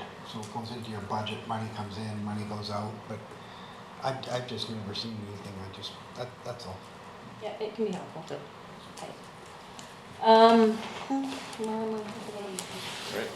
Okay, we are on corporate services. First up is Cleveland, Victoria, Maine Streetscape Capital Works Loan Authorization Bylaw 530-2017 alternate approval process. My name is Charlene Pollock. I'm the manager of legislative services. So the purpose of the 7 reports in front of you is to establish the alternate approval process for the 7 loan authorization bylaws. So that's bylaw 2530, 2531, 2532, 2533, 2534, 35, and 36. So the 7 bylaws each received first 3 readings on April 18th and received Inspector of Municipality approval on June 16th. Legislation requires, provides 2 alternatives to obtain elector approval. That includes assent of electors by voting or approval by the alternate approval process. So for the alternate approval process, electors only need to fill out an elector response form if they are not in favor of the borrowing. If they are in favor, they don't need to do anything. And just to note, a separate elector response form is required for each of the 7 bylaws. And in order to be eligible to complete an elector response form, electors must be 18 years of age or older, a Canadian citizen, resident of BC for 6 months, resident of Squamish for 30 days, and not disqualified from voting. And non-resident electors may be entitled, and they can check with the corporate office or myself. So if approved by council, the AAP process will be advertised in 2 editions of the Squamish Chief newspaper. Will be posted at Municipal Hall, and we have information at the hall, and information will be included on the website. And information includes the project description for each of the bylaws, the total borrowing amount for the bylaws, and the estimated annual cost to electors. And the timeline for response by electors is 30 days following the second ad, and we've given an extra week since it's going through the summer. So elector response forms will be available from July 6th if approved by council, and the deadline for response will be August 21st. And then the next step will be reporting back to council in September on the AAP response and consideration for adoption of the bylaws. And if 10% or more of electors respond opposing adoption of the bylaw, then the bylaw must go to referendum before council may consider. And so there's a separate motion for each of the 7 bylaws. Any questions? Is that a question? Go ahead. So the only one that I'm confused by is the Cleveland, Victoria, Main Street Capital Works, because we've completed the work, but now we're going through alternative approval process, and it just seems out of order. I'm going to let Christine speak to this. So this would be the second Cleveland project, and normally we would, I don't believe, has that already happened this year? Because the one we did last year was separate, but this is the current year's Cleveland property project. So just completed before. Yeah, so normally we would make engineering hold until we had funding source, but they're getting a lot of things done right now, so it is a bit, seems a little bit out of order, you're right. And so if this doesn't go through, we can short-term borrow, or we can use existing funds to do it. If it does go through, we could do the long-term borrowing. So these aren't, it's not our only option to fund this. Is that helpful? So we funded it from operations. Basically, they're Bridge riding off of finance it. our surpluses at the moment, yes. And so if this doesn't succeed, you'd have to come back and we'd have to amend the financial plan to allocate exactly where the funding comes from for that. If there were not sufficient funds from capital expenditures that didn't go forward, yes. Any other questions? Okay, so the first one, I don't have to say all the whereases.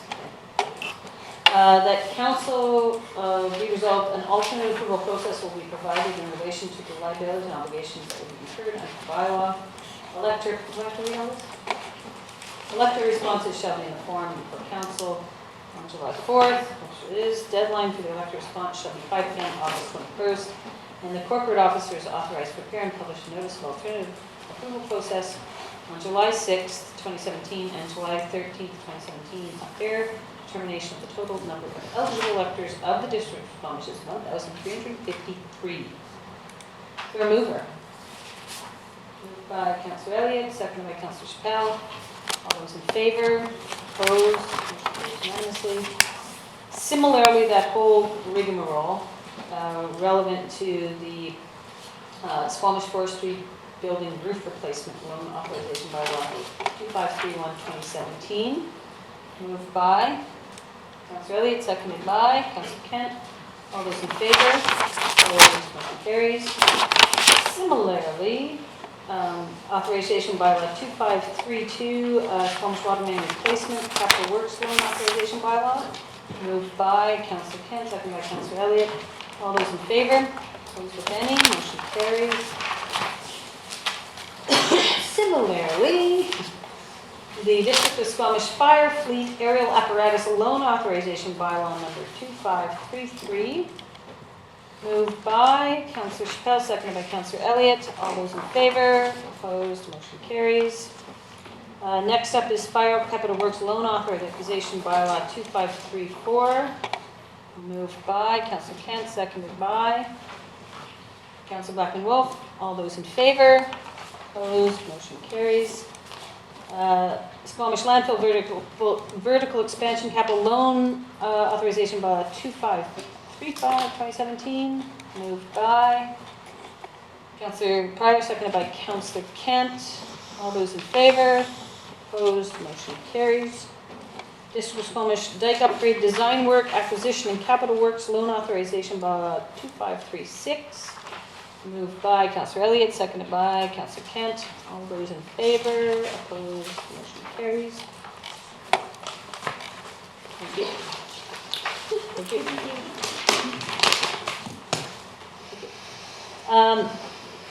We have correspondence. There's one letter, and there's a recommendation that we refer the letter from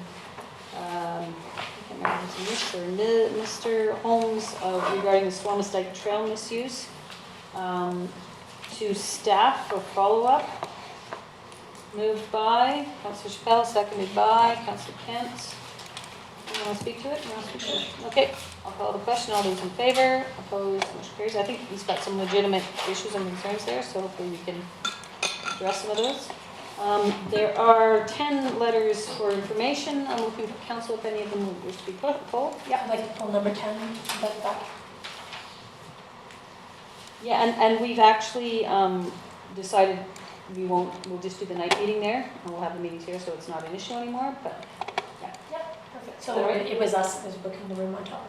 We were booking the committee meeting, and then we have the public hearing at night. We thought we'd head over there because it was all senior center issues, and trying to figure out, because their yoga is at noon, figuring if there was a way we could set everything up. It just became a little bit complicated. We'll have the community meeting here. We'll have the council meeting over there. Awesome. Thank you. Any other, Councilor Pryor? Yeah, just, I've got a question or two on number 9. Crystal term, yep. Anybody else? Okay, Councillor Carr? Well, you know, it says for information only, and then Mr. Winterburn has asked a couple questions, and I just thought, well, I wondered if staff tried to answer them, or, you know, it's not just like information, it's got a couple questions in there. So I just was curious as to, usually staff would, you know. Yeah, I mean, there's some specific questions to the lease, like is there a damage deposit and that kind of thing. Maybe staff can respond to it. I just haven't had a chance to. No, that's fine. It was just, you know, when I was reading it, I thought, oh, I wonder if it was just in for information. It said information received and blah, blah, blah. I wouldn't ask the question. Ms. Linda? Mayor Heinzman, I can have staff help answer the questions. Well, just if it's necessary. I think some of the questions are rhetorical, but I'm happy to respond. I just, it's more than a 5-minute response. This is an hour of work to respond to all these questions. I just haven't had time. Any other things want to be pulled from the agenda? Okay, seeing none. Motion to receive the correspondence. Second by Councillor Chappell. All those in favor? Opposed, motion carries.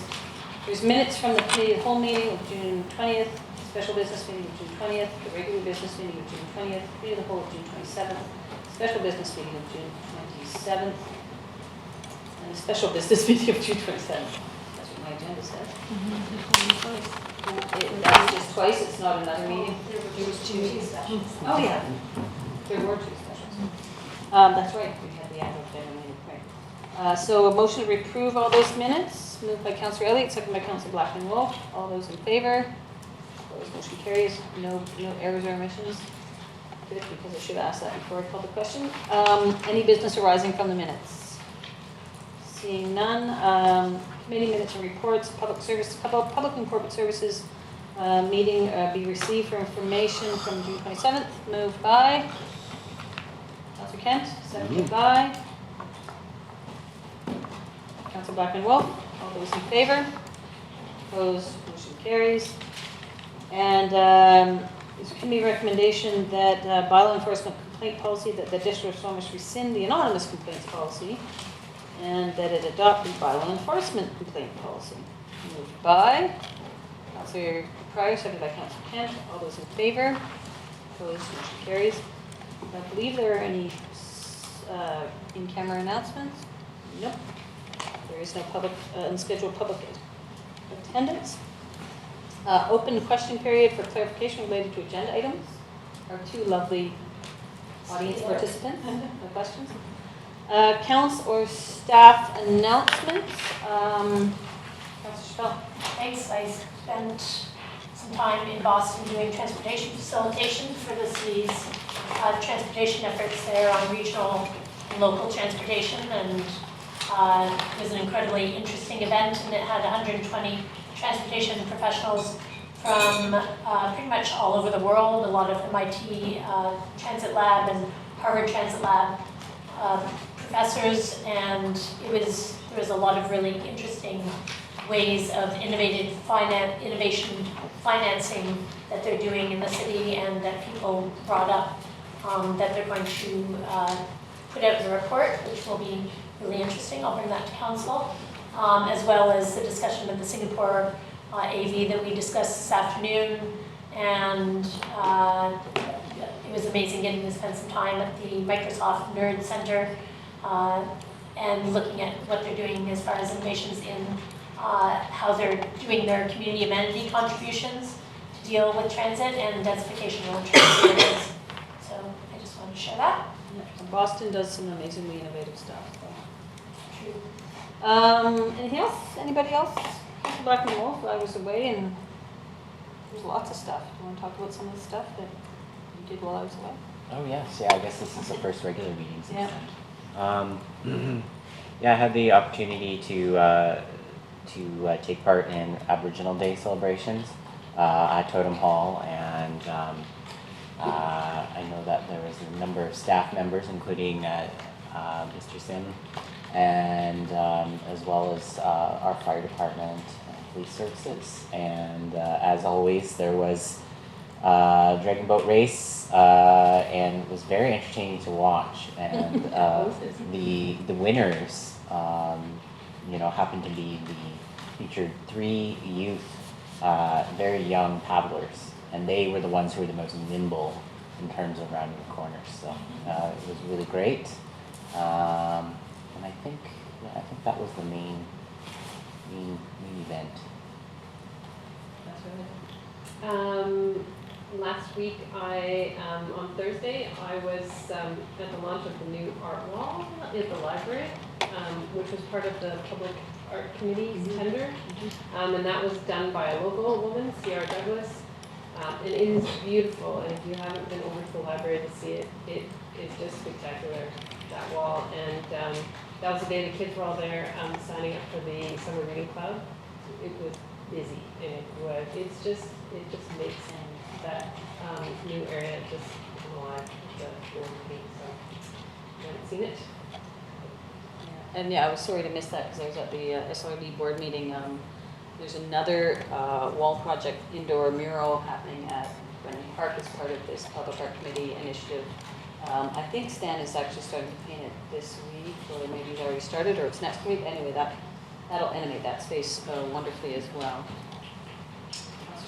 Thanks, and forgot to say I also spent some time in Victoria meeting with the downtown BIA, and as well I went to the BC Economic Summit.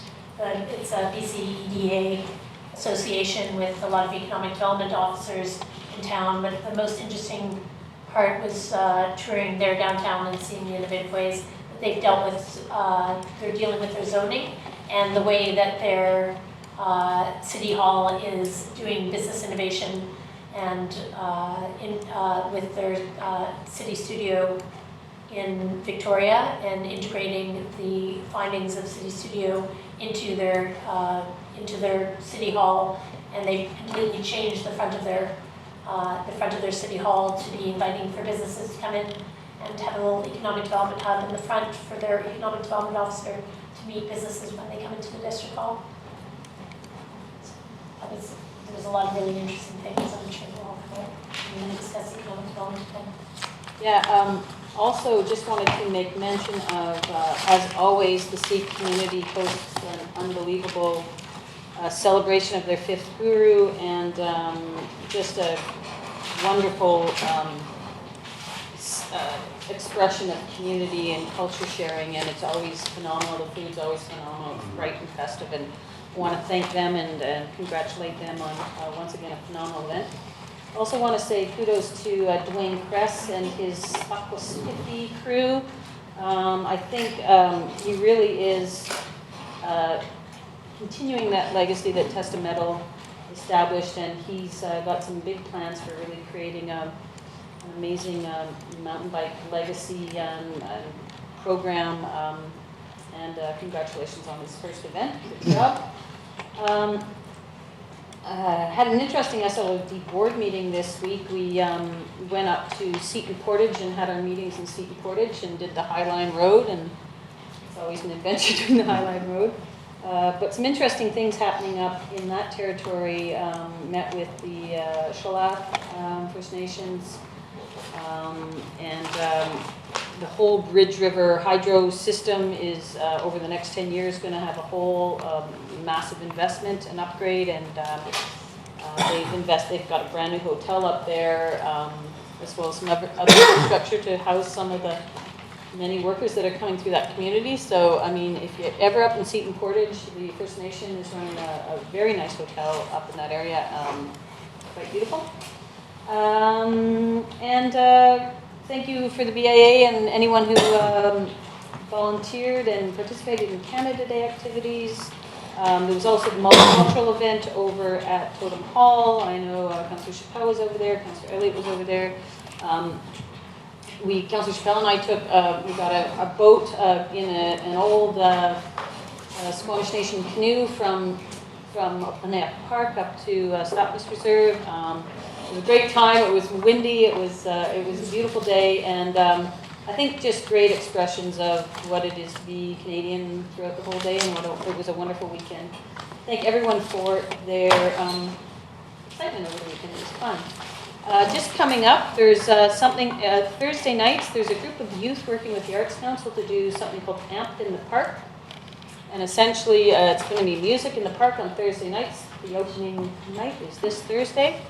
I have been commissioned to play at a ukulele. Bring your violin. I'm not exactly sure how it's all manifesting, but it's actually kids organizing it, young people organizing it with the Arts Council, which is phenomenal. I think it's 7 o'clock. Let me just check my calendar. Is it an organized event or is it open? I'm not 100% sure. I think come prepared for at the first one, 7 p.m. at Pavilion Park. Come prepared to play at the first one and see what it's going to be. Maybe we should do a duet. That would be interesting. Ukulele and violin. That might be a little weird, but I'm willing to work on it if you are. I'm serious. So that is this weekend. There's all sorts of stuff going on. It's almost too much to list it all. One thing that's of interest is the pulling together paddling, which is basically coming through Squamish. Do you want to talk about that, Jeff, a bit? Certainly can. Because you're more involved than any, but it's coming through Squamish on the 10th and the 11th of July. We're in July already. That's correct. It's they're landing at Squamish Nation on the 10th, departing again from there to another location. I can't remember right off the top of my head, but it's a canoe journey that brings together police officers and youth from First Nations communities. It's been happening since 2001. Has really grown, and they've grown into their own society from what was primarily police agencies organizing it to now a society that has representatives from a variety of stakeholders that organize this event.